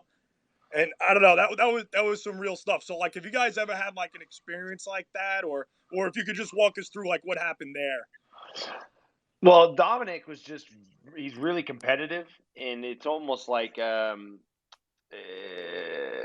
kind of lets that competitive side of him kind of get the best of him still to this day. You know, he can kind of be an asshole sometimes, and yeah, it's just like you know, we had a stark difference in coaches. Like Faber is like all about positive reinforcement, and like, you know, like if a guy loses, he's not gonna, you know, be too hard on him. But I think Dominick's his disdain for Faber got the best of him in that moment.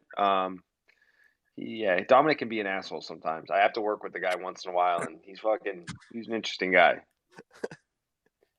Now, if I'm not mistaken, now were you in the same room? You were in the next room? Like that when I watched it on TV, like I missed that. Like, how did you hear? Did you hear him through like a door or something? Like that's something I missed on the show. The locker rooms were like right next to each other, and I think that we were all just kind of hanging out in the hallway. I think it was after it was Chris Tickle when he lost to Joe Proctor, and he was just fucking grilling him, and we were all like, "Yo, fucking get off this dude's back," you know, like give him a fucking break.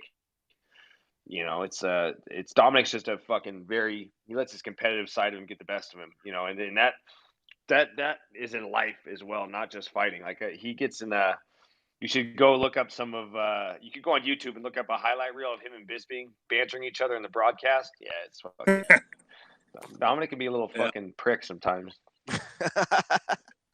He's definitely not the best loser. That's for sure. And I think Faber, and I think he just Faber outcoached him on that season because they won the first couple fights, and then it was just once Faber got a hold of us and really had a couple of weeks of training with us, and I think we were just surrounded by positivity. While on the other side, it was a grueling 13 weeks, and as time went on, the littlest bit of negativity or jealousy or whatever it was, it exploded throughout the team and the house. I remember one of the guys started training with us because he wasn't having a good time over there. So I think that was huge. And the reason Dominick Cruz is so good is because he's not a good loser. He's gotten to where he is because he hates to lose that much that he'll call out one of the best referees in the business, Keith Peterson. No nonsense. He'll call him out and say, "Listen, the guy smokes cigarettes. That doesn't make him a bad ref. I don't think he was drinking anything, but he's a guy that I respect. He's a Long Island guy, and I think he's one of the better referees. He's been in there. He's fought. Not a lot of I don't know the background of a lot of the guys, but I know he's been in there. He's had some fights. He's I definitely think he's a good ref. But Dominick Cruz is, whether he's a good ref or not, Dominick Cruz that doesn't make him a good loser. He's definitely a sore loser, and he shows it. Yeah, man, he was burying those refs on that broadcast, man. Him and DC were going nuts. Anyway, but with that being said, now we talk about locker rooms, talk about coaches. Now, this is one for Al, and Aaron saw what I put in the comments. So upcoming fight, we got oh my god, my brain is dead right now. Who we got? Who's the main event this week? Uriah Hall, Sean Strickland. Thank you. Oh, So Uriah Hall. Now, whenever I make a pick, I always go back into history and try to see, like what the original fight was. But I came across something, and this might affect Al here and his pick. So usually I root for, I'm a New Yorker. I normally root for the New York guy or the Jersey guy, and for Mike here, you're a Paisan. We're all Paisans here. I don't care that Luque is from Jersey. You're my guy. I got you, brother. But My man. but you're right. But fucking Hall in his now everybody now what got screwed up last week, obviously, months ago was he broke, Weidman broke his leg, and Hall was all playing nice and saying, this whole thing, he played it nice, I'm sorry, blah blah blah. But what everyone missed was before the fight, he said in the pregame press conference, he said that he had a bad experience when he came out to Long Island. And, he came short of saying a slur, the slur being a flid. He almost said you guys were like flids out there. For those who don't know, that's a fucking Long Island hick. He said Long Island guys are pompous, they're T-shirt wearing. I got the clip if needed. So, Al, was that a legit thing? What's his deal, man? Listen, as the great Ray Longo reminds us constantly, water seeks its own level. And the same thing goes for people. We don't want you, man. If you don't want to be here, we don't want you. And probably if you want to be here, we still don't want you. There's very, very few people that fit in. But if you fit in, you're going to the top. Mike, we've had Mike at the gym plenty of times. We've had great training. People like Mike are the people we want on Long Island. People that come and seek the same level. We're looking up to Mike. Mike's at the top of the mountain. We're looking up. There's a reason why he's there, and the reason why we enjoy training with him. He fits in with the crew. Guy like Merab, the same thing. There's not too many people coming to Long Island from other countries and stuff like that. And when they do and they fit the mold and if you came here and you didn't belong, you're not going to do good. You're probably going to find your way out. So those are the kind of people that we want around us. The Mike Chiesas, the Merab Dvalishvilis. That's what we're all about. T-shirts go whatever we are, whatever. You wear a T-shirt doesn't mean anything, but it's about the New York my cousin heart. lives in Long Island too. My cousin lives in Long Island, so yeah. So I keep neglecting. They got a beach place in Montauk Beach. That's what it's called, Montauk? Yeah, way out they, there, man. They got a beach house out there. They keep telling me to come out, but yeah, I got family in Long Island. My cousin Deb. Shout out to my cousin Deborah. Love you. That's dope. Shout out to Deborah, Long Island. Mike, you win this fight. I'm just saying, August, September, incredible months, especially out in Montauk. It doesn't get. We're on an island out. We're on an island out here. We can get some training in. We can see the beaches come out. If just in the back of your head, worry about the fight, but in the back of your head, you know what I mean. If you bring Sunda, I'll come back to Long Island. Bring who? Sunda. Who's that? Oh man, where's Cristiano Marcelo when we need him?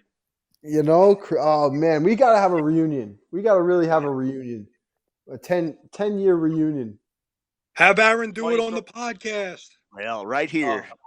We'll have Cristiano tell the story about he pierced his own dick on the show. Oh my God. Oh, dude, he did. He I feel like you need a professional. No. He might be. He did it himself. He survived. He went in the bathroom and he came out with a bloody rag, and he said, he said one of our coaches. I asked one of our coaches. He had lost his fight, so he was out, and he asked one of the coaches for a kit to do it himself, and he did. I don't know what the heck possessed him. to do it at that time in that situation. But we were all losing our freaking minds. I don't know if I was losing my mind enough to do that, but he loved it. He loved telling people about it. It was incredible. I didn't see it either, but I know he did it. Wow.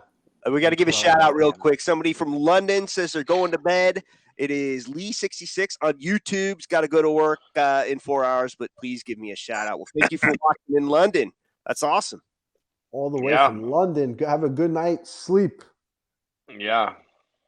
They're supposed to do that there until Derek Brunson fight out there, September 4th. Now we're hearing. Anyway, guys, I'm going to bounce so the next call could come. Mike, good luck, brother. I'm in your corner, dude. Listen, after that fight, look right at Dana and just say, how many more of your top guys I got to beat before you give me the belt, all right? You know, we got to get you. We got to get a Paisan a title shot over here. Yeah, let's go, baby. That's what I'm talking about. And as for Uriah Hall, listen, I got my money on Strickland. Ooh. I always drew for the New York guy, but listen, at the end of that conference, what everyone forgets is he said Long Island's not part of New York. And he said New York is Manhattan, Queens, Bronx, Brooklyn, but he forgot Staten Island. So, you know what? I won't feel that bad. Like VBMMA Picked says, I like money just a little bit more. He left out the forgotten borough. My money's on Strickland. Have a good night, fellas. I'll see you next week. Have a good night. My man, throwing heat. New York, stand up right there. Let's go. Freaking see. I love New York. I love these guys. Incredible. Dude, I will say this. I've been in the same training room as Strickland. That guy's a fucking psychopath. He guy's a fucking lunatic. That guy's 10 sheets to the wind. He fucking should be fit for a straitjacket. All right, we have a YouTube question. What is something about Al Iaquinta not many people know? Oh no. Oh no. Can we talk about one-legged seagull? I don't know. I don't know, Al. You enlighten does Mike Chiesa know something about Al? Many of us may not know. I know. I mean, I don't know. I think I'm pretty straightforward. What you see is what you get. I know he lit a hotel room on fire when he was a kid or something like that. Didn't you? What? I didn't know that. Oh man. My mom said Mike, the last time I was on the podcast, I was in Georgia and we were just out to dinner. They don't drink wine in Georgia, they chug wine. So my mom said, yeah, kind of embarrassed yourself. You were pretty drunk on the podcast. I was like, come on. I was kind of having a good time in Georgia. And now if I tell this story, she's really going to hate. She's really going to be pissed. We had just started dabbling in smoking a little weed, you know? So we went in the bathroom in the hotel and we were smoking a little bit. And then we went to go outside into the pool at like midnight. We probably shouldn't have done it. You know, the pool's closed, but we were going to try to see if maybe someone left the door open or something. So the room was all smoky. We put the steam on in the shower, and the steam was on in the shower. We go down to the pool. Of course, we can't get into the pool. We tried to, pick a lock or two. Couldn't do it. It was me, Dom Cusimano, and Matt Scrow, and what a motley crew that was. We come back to the room and we open the door to the bathroom, and the steam is like freaking fog. It was like a fog show, a fog machine. We were going nuts. We were like, yeah, this is sick. And then we see, bzz, bzz, bzz, bzz. We're like, yeah, the fire alarm's going off. We're like dancing and stuff. Beep, beep, beep. And then we look outside. We open the curtains, and the entire courtyard is flashing red lights. Bam, bam, bam, bam. So we were like, oh my God, we did this. We knew it was us. We were like, we freaking set the fire alarm off because of the steam. I didn't know steam could set the fire. It's got to be us.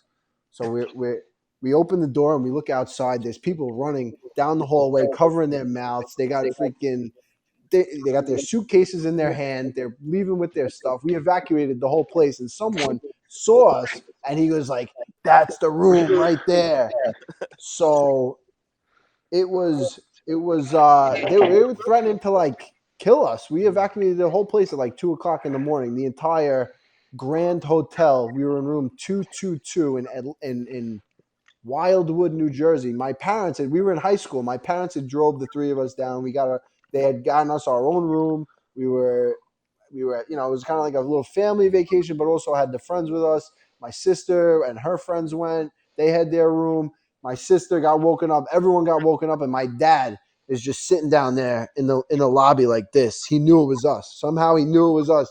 And Dom Cusimano runs up and he goes, Mr. Iaquinta, I think we might have set the fire alarm off. And my dad was like, bring me to the room right now. He comes in. He's yelling at us. The fire department came. The fire department was checking around the room. And we were like little pyros back then too. You know, he did the lighter thing with the and you spray the fire and stuff.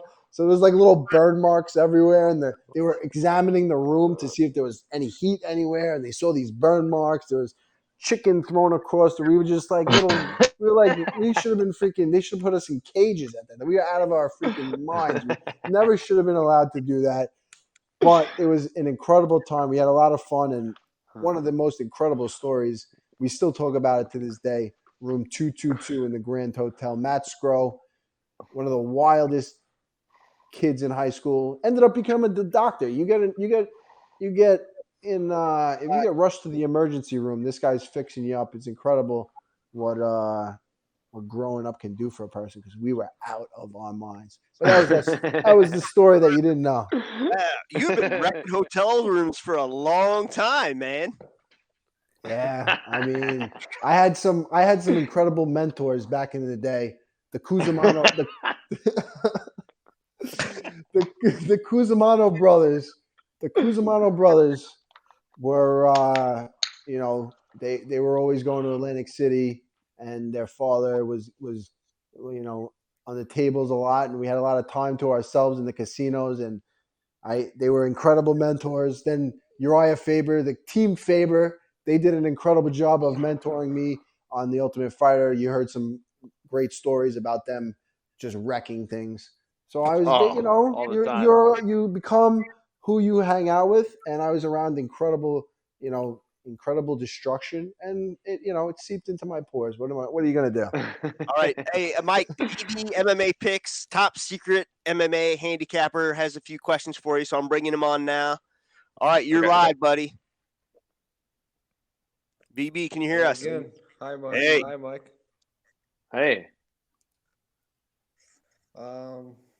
First, I wanna wish you good luck in your fight. Thank you, sir. Against Luque.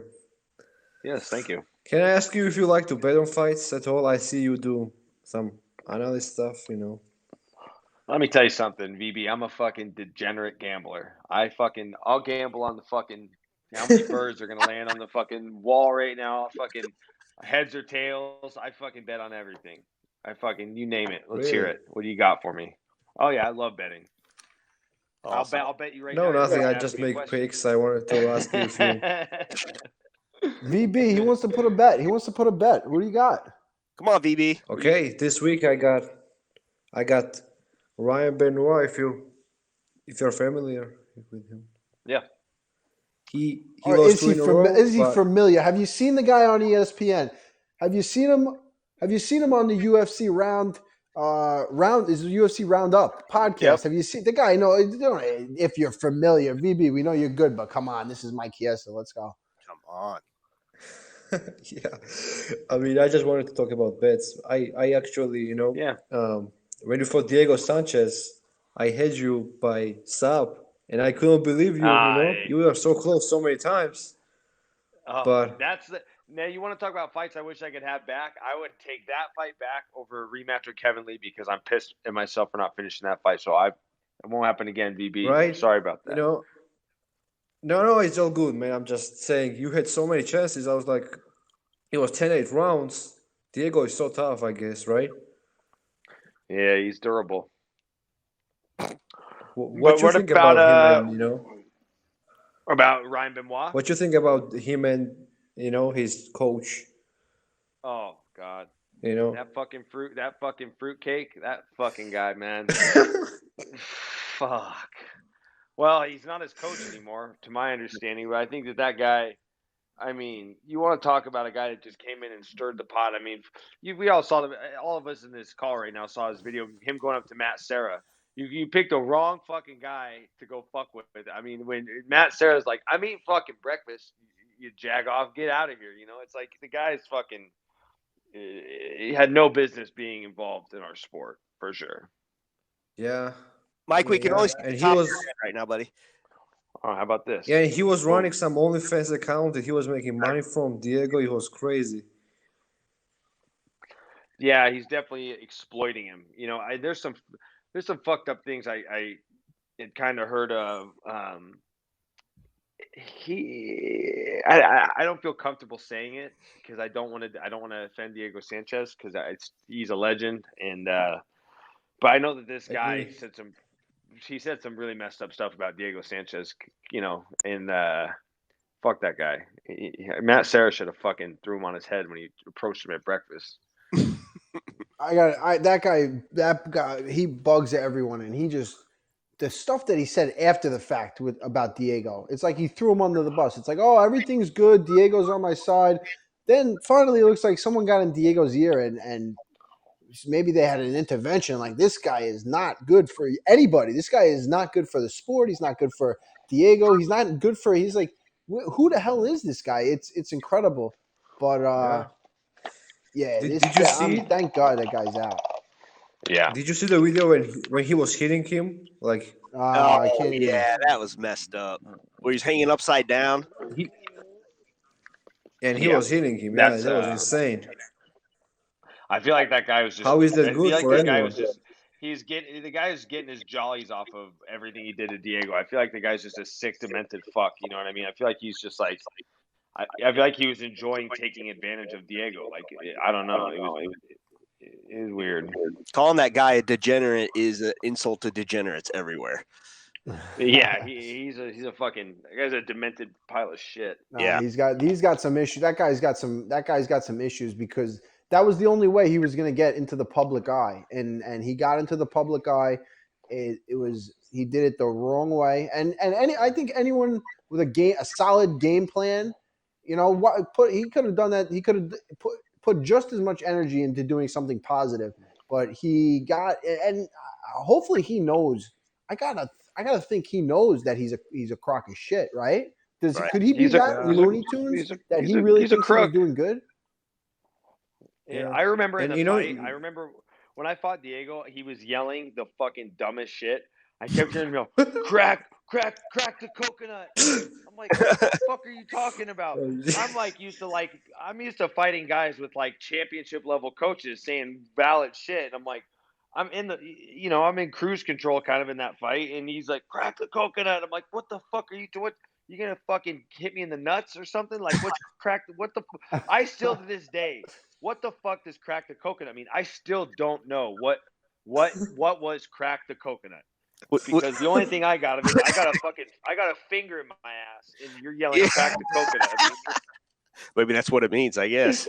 I mean, he really needed to dig in. You know, he dug deep. Some people say that he tried to put a lawsuit against the UFC or something. That's what he was trying.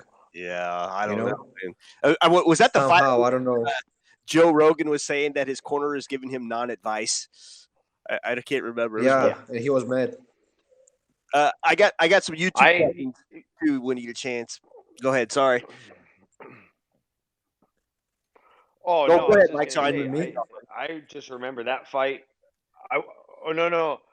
I was just saying that fight was fucking stressful because I'm like, if I lose, I'm not even worried about losing to Diego Sanchez. I was worried about losing to that coach. I was like, if this guy, if I am on his resume as a win, awful.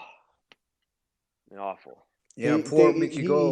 He counted that disqualification when he was. I was like, they won a freaking belt off that. He took credit for a disqualification win in the fact that, and it wasn't like Diego was looking great in the fight. He was kind of surviving, and then he took that shot, and oh my God, there's the guy. Diego was the best. He won this fight. This and that. I was mind blown. Let's change the subject. Oh my God, I can't talk about this guy. I'd love to have him on the podcast and just give him a freaking peace of my mind. I don't even know. I think if I I'll had him, reach out, Al. if I had him on the podcast, I wouldn't even want, because I'd find him. I'd fly wherever the hell he was, and I'd freaking. That's a guy that you can't win an argument with. He's No. like, No. you cannot win if you argue with that guy. You're just an idiot for arguing. It's like Matt Serra said it the best. He was like, "Listen, dude, just get out of here. This is not getting any better than you. We're not arguing. We're not doing this. You know, you're not my kind of guy. Just see yourself out, because it's going to end very, very badly for you." And that's why I love it. That was the best. That was a great clip. That guy, what the hell did he think? But he might have just thought that he was doing that. That was going to happen. He might have thought he was going to get his ass kicked, and he would have been a superstar, you know, in a negative light. But that's all the publicity that guy's getting. But you can't argue with an insane person like that. But That's it. all right, this question is for both of you. This is from Brian Redband on YouTube. He wants to know, do you either of you guys mind being approached by fans who see you in public and ask for a picture? No, not at all. I don't mind. Look, man, I forget who said this to me a long time ago. I want to say it was Forrest Griffin. He was just like, kind of, I ran into him somewhere. And Forrest is the type of guy where he'll just randomly grab you and just start giving you advice on shit. And you want to talk about a guy you want to take advice from? You listen to Forrest Griffin. He's like, there's a few times when I was, you know, during fight week, maybe just a little disgruntled about the weight cut and stuff like that. He's like, there's times I turned down a picture with a fan or something. I wish I never would have done that. So I'm always like, hey, you know, approach them. Why not? Nice. Al, you feel the same? Mike, 100%, 100%. Most recently in Georgia, Merab takes a lot of pictures, and I love it because everything is documented. If Merab's coming, I don't take a lot of pictures. I like to just kind of like be there, but then after the fact, like I take it all in. I'm there in the moment, but then after the fact, I'm like, shit. I wish I had that. You know, a picture of this, a picture of that. Merab is always taking pictures, and the Georgian people seem to be the same way. They love taking pictures, and it was great. They lit up when they see and like, oh, can I take a picture? Can I take a picture? And you say, oh yeah, sure. You know, they love that, and to a lot of people, you know, where we do something that they would love to do, and they look up to us in such a light. And there were people in my life growing up where I asked for a picture and or even just having a conversation with somebody that you look up to, and how miserable would I feel if someone looked up to me and I changed their opinion about me because I wasn't the nicest. No matter what's going on in my life, sometimes, you know, you're not always feeling great, but and it doesn't happen too much to me. It happens that, you know, there in Georgia it was a lot, but you know, sometimes you have a bad day. You got to put that aside, and you gotta keep everyone. You know, it can have a tremendous good impact on them, or it could change their views, and it could be a bad thing. So I always try to put a smile on and let's take a picture. And most of the time, I love it. I love it. Absolutely. Every picture you guys took in Georgia, Merab has a smile from ear to ear. That's him, right? That is genuine. Nah, that guy's he's the happiest guy. He just loves to be where he's at. He's always in the moment. He's very present. He's a very present person. Wherever he's at, he's not thinking about what happened yesterday or tomorrow. He's just enjoying everything for what it is. And you know, if everyone was more like Merab, I try to be more like Merab every day. If everyone was more like Merab, the world would be a happier and better place. So yeah, that's when he has a fight right coming up. Yeah, big fight. Marlon Moraes. Yeah. I think he's gonna win if he, wrestles him all the time like he does. Yeah. All right, Zaid. He's a great wrestler. Wants to know who you guys. This is, I guess, for all of you. Who do you guys got between Gane and Lewis for the interim heavyweight champion belt? It's a tough fight to call because I mean, Gane, he's been very dominant in his run in the UFC, But Derek Lewis is one of those guys where, I've never fought at home, in the UFC. But I know that fighting it at home can bring like a tremendous amount of pressure. I know there's a lot of fighters that don't particularly like fighting at home. Comes with a lot of pressure, a lot of, everybody hitting you up for tickets, this and that. But Derek Lewis has never lost in Houston since he's been in the UFC, so I think that I agree. I think he hold can on. win the fight. Cyril Gane if there's is great for he's a him. beast. He's a beast, so we'll see what happens. It depends on I think if Cyril Gane takes Lewis down, he's got to hunt for submissions because Lewis is really good at popping back up to his feet. So we'll see. Yeah. Interesting fight. Hard to make a But prediction though. Corey's Blades could not take him down, which I was impressed by. It was Corey's Blades is a great wrestler, right? And Yeah, he had hard but he time. wasn't setting up his it wasn't setting up his takedowns though. He was just shooting naked shots, and he ran. Yeah, right and into in the end, that uppercut. cost him too. Mhm. He got upper goal, right? He was. Yeah. What do you? Who is your favorite fighter of all time? Can I ask? Yeah, go ahead. Who's yours, Al? Oh man, Put up I both don't of know you. if I could. I don't know if I could pick like just one fight. I loved, there's so many different things I love about different fighters. Coming up, I was a huge fan of like Jens Pulver, Takanori Gomi, a lot of the lighter guys, the 155ers, were the guys that I looked up. I always Nick Diaz was a guy. Robbie Lawler. I watched that their original fight. Nick's my That was favorite. like my introduction kind of into MMA. Had just recently fought, and I got the DVD and I was watching those guys fight. So I looked up to those guys. Yeah, I think those are kind of my list of favorites. If I have to choose one, I'm gonna say I'm just choosing those 3 or 4. If I had to choose one, coming up, my favorite was Andrei Arlovsky, and that was because like when I was in high school and UFC started to become mainstream, I just remember seeing the previews for Andrei Arlovsky versus Paul Buenatello on TV, the commercials, and it was just like this huge burly dude with the fang mouthpiece and the long hair, and I'm like, who the fuck is this vampire looking guy, and he was killing guys then, and that was like my first favorite fighter. But I think that my all timer, if I had to pick one, would probably be Chuck Liddell. I mean, it was like during his time, he was so fun to watch. He just had like this beer belly, this mohawk. He's just fucking knocking guys out. And the rivalry with Tito was great because I mean nobody likes Tito Ortiz, and so watching Chuck fucking lace him up was pretty fun. But Yeah, I think mine was I'd say Nick Chuck Liddell. Diaz. Well, Nick, good pick.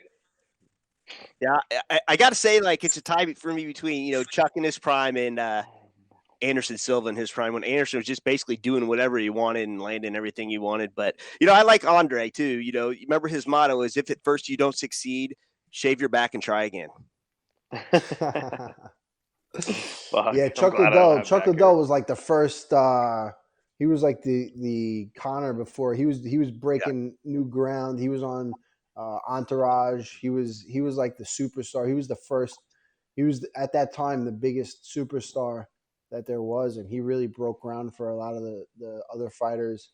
He brought the sport along. He brought it along. Then it was Ronda and Conor, the people that really broke into the mainstream audience and mainstream, really the America and the world. And I think Chuck was like the first guy to do that. So definitely on my list too. He was something else. Nice. All right. What other questions do we have here? This one gets asked a lot, but I'd like to get your guys' perspective. And I know, Mike, you've talked about this. Do you guys think there needs to be new weight divisions? 65 as the sport's growing so much, there's a need now where you raise the weights in horse racing just because so many jockeys were getting messed up, getting dehydrated. Interesting. I like the idea of a few more weight classes. I think it gives the opportunity for to be more champions, more double champions. I like the idea of more weight classes. It wouldn't really affect me too much. Like when people ask me like, what do you think? Would you go 165 if they added 65? I say no, I'd go 75. I'd less. So I think it'd be good for some guys. There's a lot of in-betweeners. We call them tweeners in MMA. Yeah, more weight classes I don't think would hurt anybody. I'm an old school guy. I think I like it the way it is. I'd rather see a 95 than a 65, and that's just from a fan's perspective. Obviously, I'm not a fighter, but I don't know. Because everyone's gonna have a problem with something. Somebody's gonna love it. Someone's gonna hate it.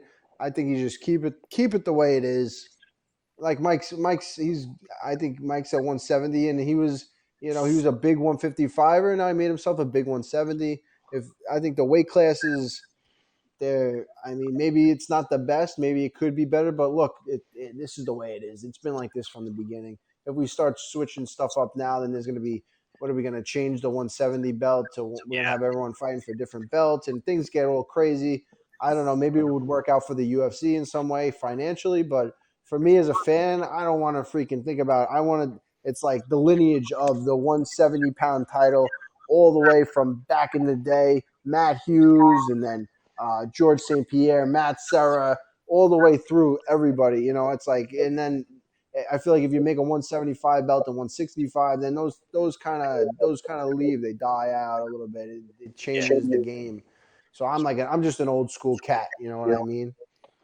Yeah, if it ain't broke, don't fix it. Yeah. All right. Good question. Can I ask you about your favorite fight ever? Like favorite fight of all time? Yeah. That's a good question. What is it? Your favorite fight of all time? Ooh, fuck.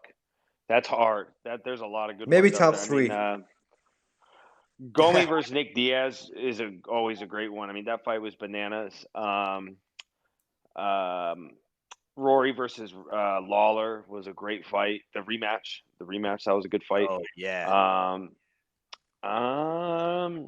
Man, I don't know. It's tough. There's so many. Every year there's a new one that comes on. Duho Choi versus Cub Swanson was great. Diaz versus Carl Parisian was good. There's a lot of good ones out there. We think, Al?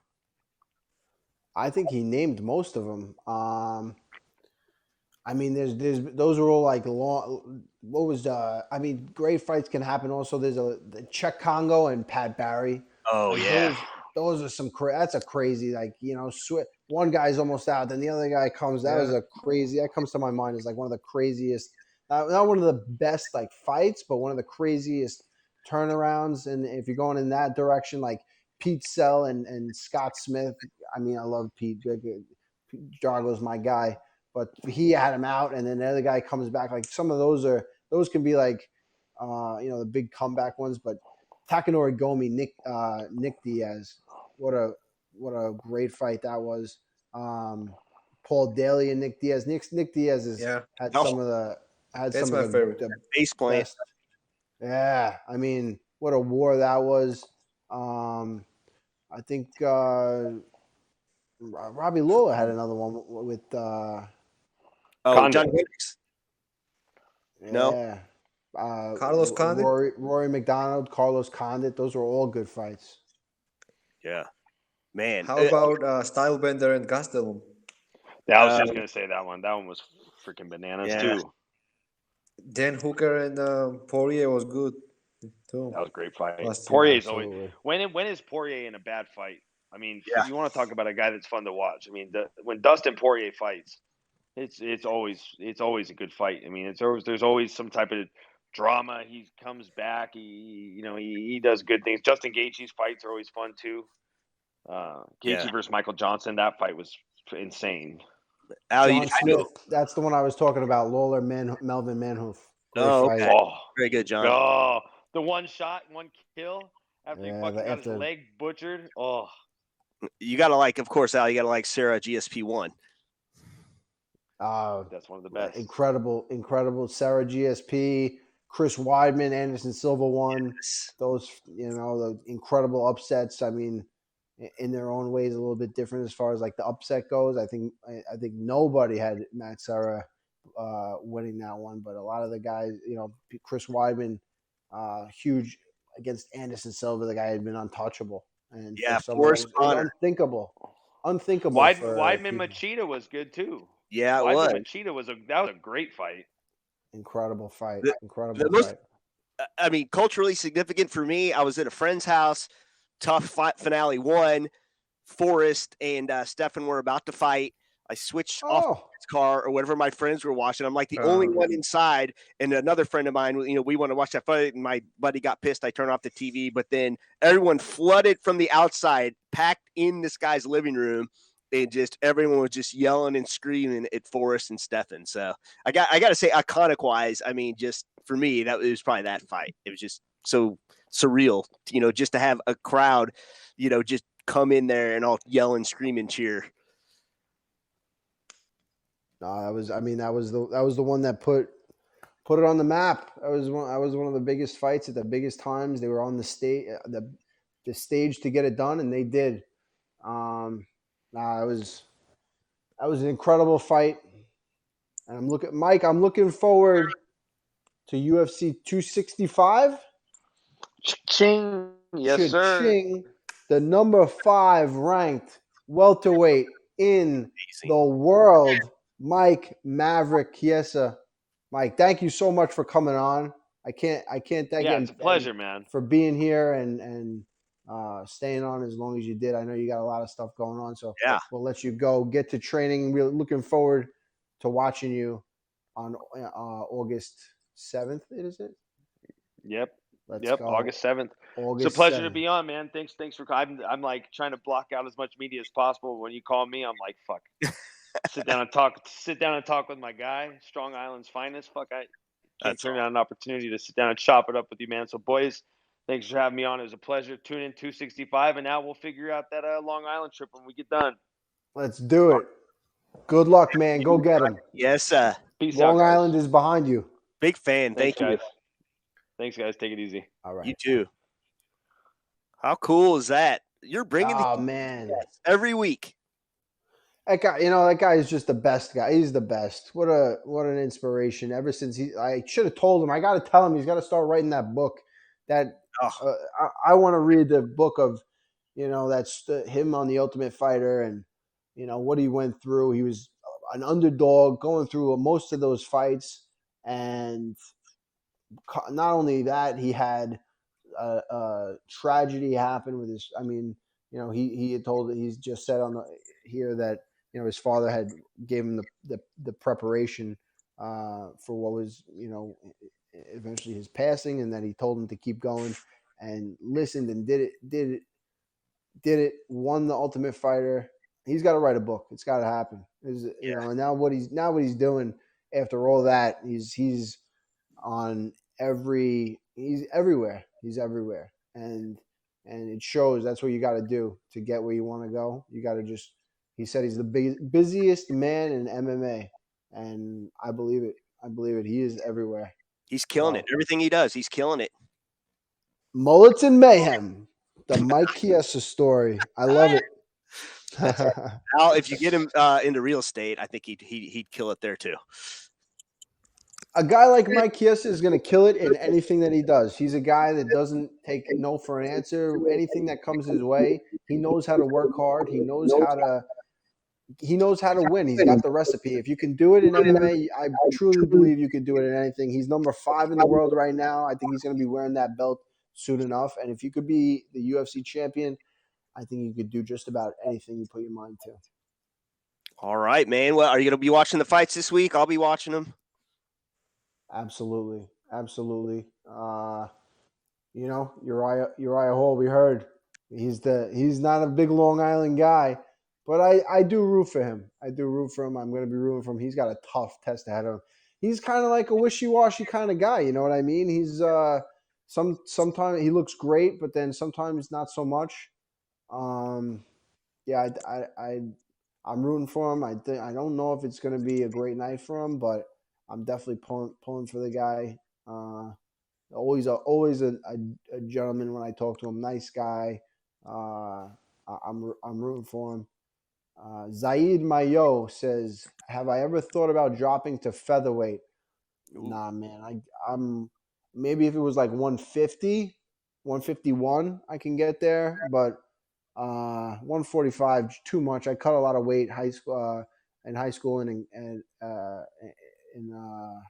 in college wrestling. And I think that once you start focusing too much on the weight cut, it takes your mind away from focusing on dominating your opponent. And when you win on the scale, and that means more than the fight, I think, which is if I went down to 145 is what it would be. It would be, I would be more focused on the weight cut than the actual fight. So I just like focusing on my skills, staying well fed, on a good diet, staying focused, but not.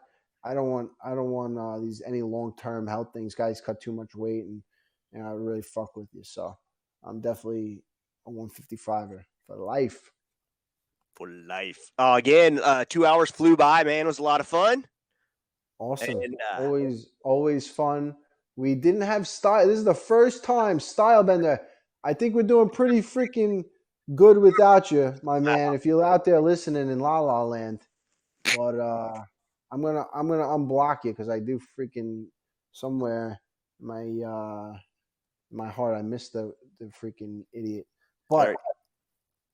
VBMMA, you need to send me over a logo so I don't have that goofy blank picture, and I'll just throw your picture up since you don't want to be on camera. So would it look a lot? He's got the logo. The green. What is it? The green fist. I love it. I love it too. And we'll put that up next time. All right, Al. Anything else before we go besides? R.I.P. Stylebender, Tony Bananas. He's saying it. R.I.P. Sweet. Good riddance. Rip Stylebender. R.I.P. Stylebender. Awesome. All right. Wherever you do, don't take asking prize. We'll see you all next week. Same time, same channel. Peace. Thanks for listening to Call Me Al with Iaquinta. Remember to subscribe to the podcast wherever you like to listen. I can call you Betty, and Betty, you can call me out.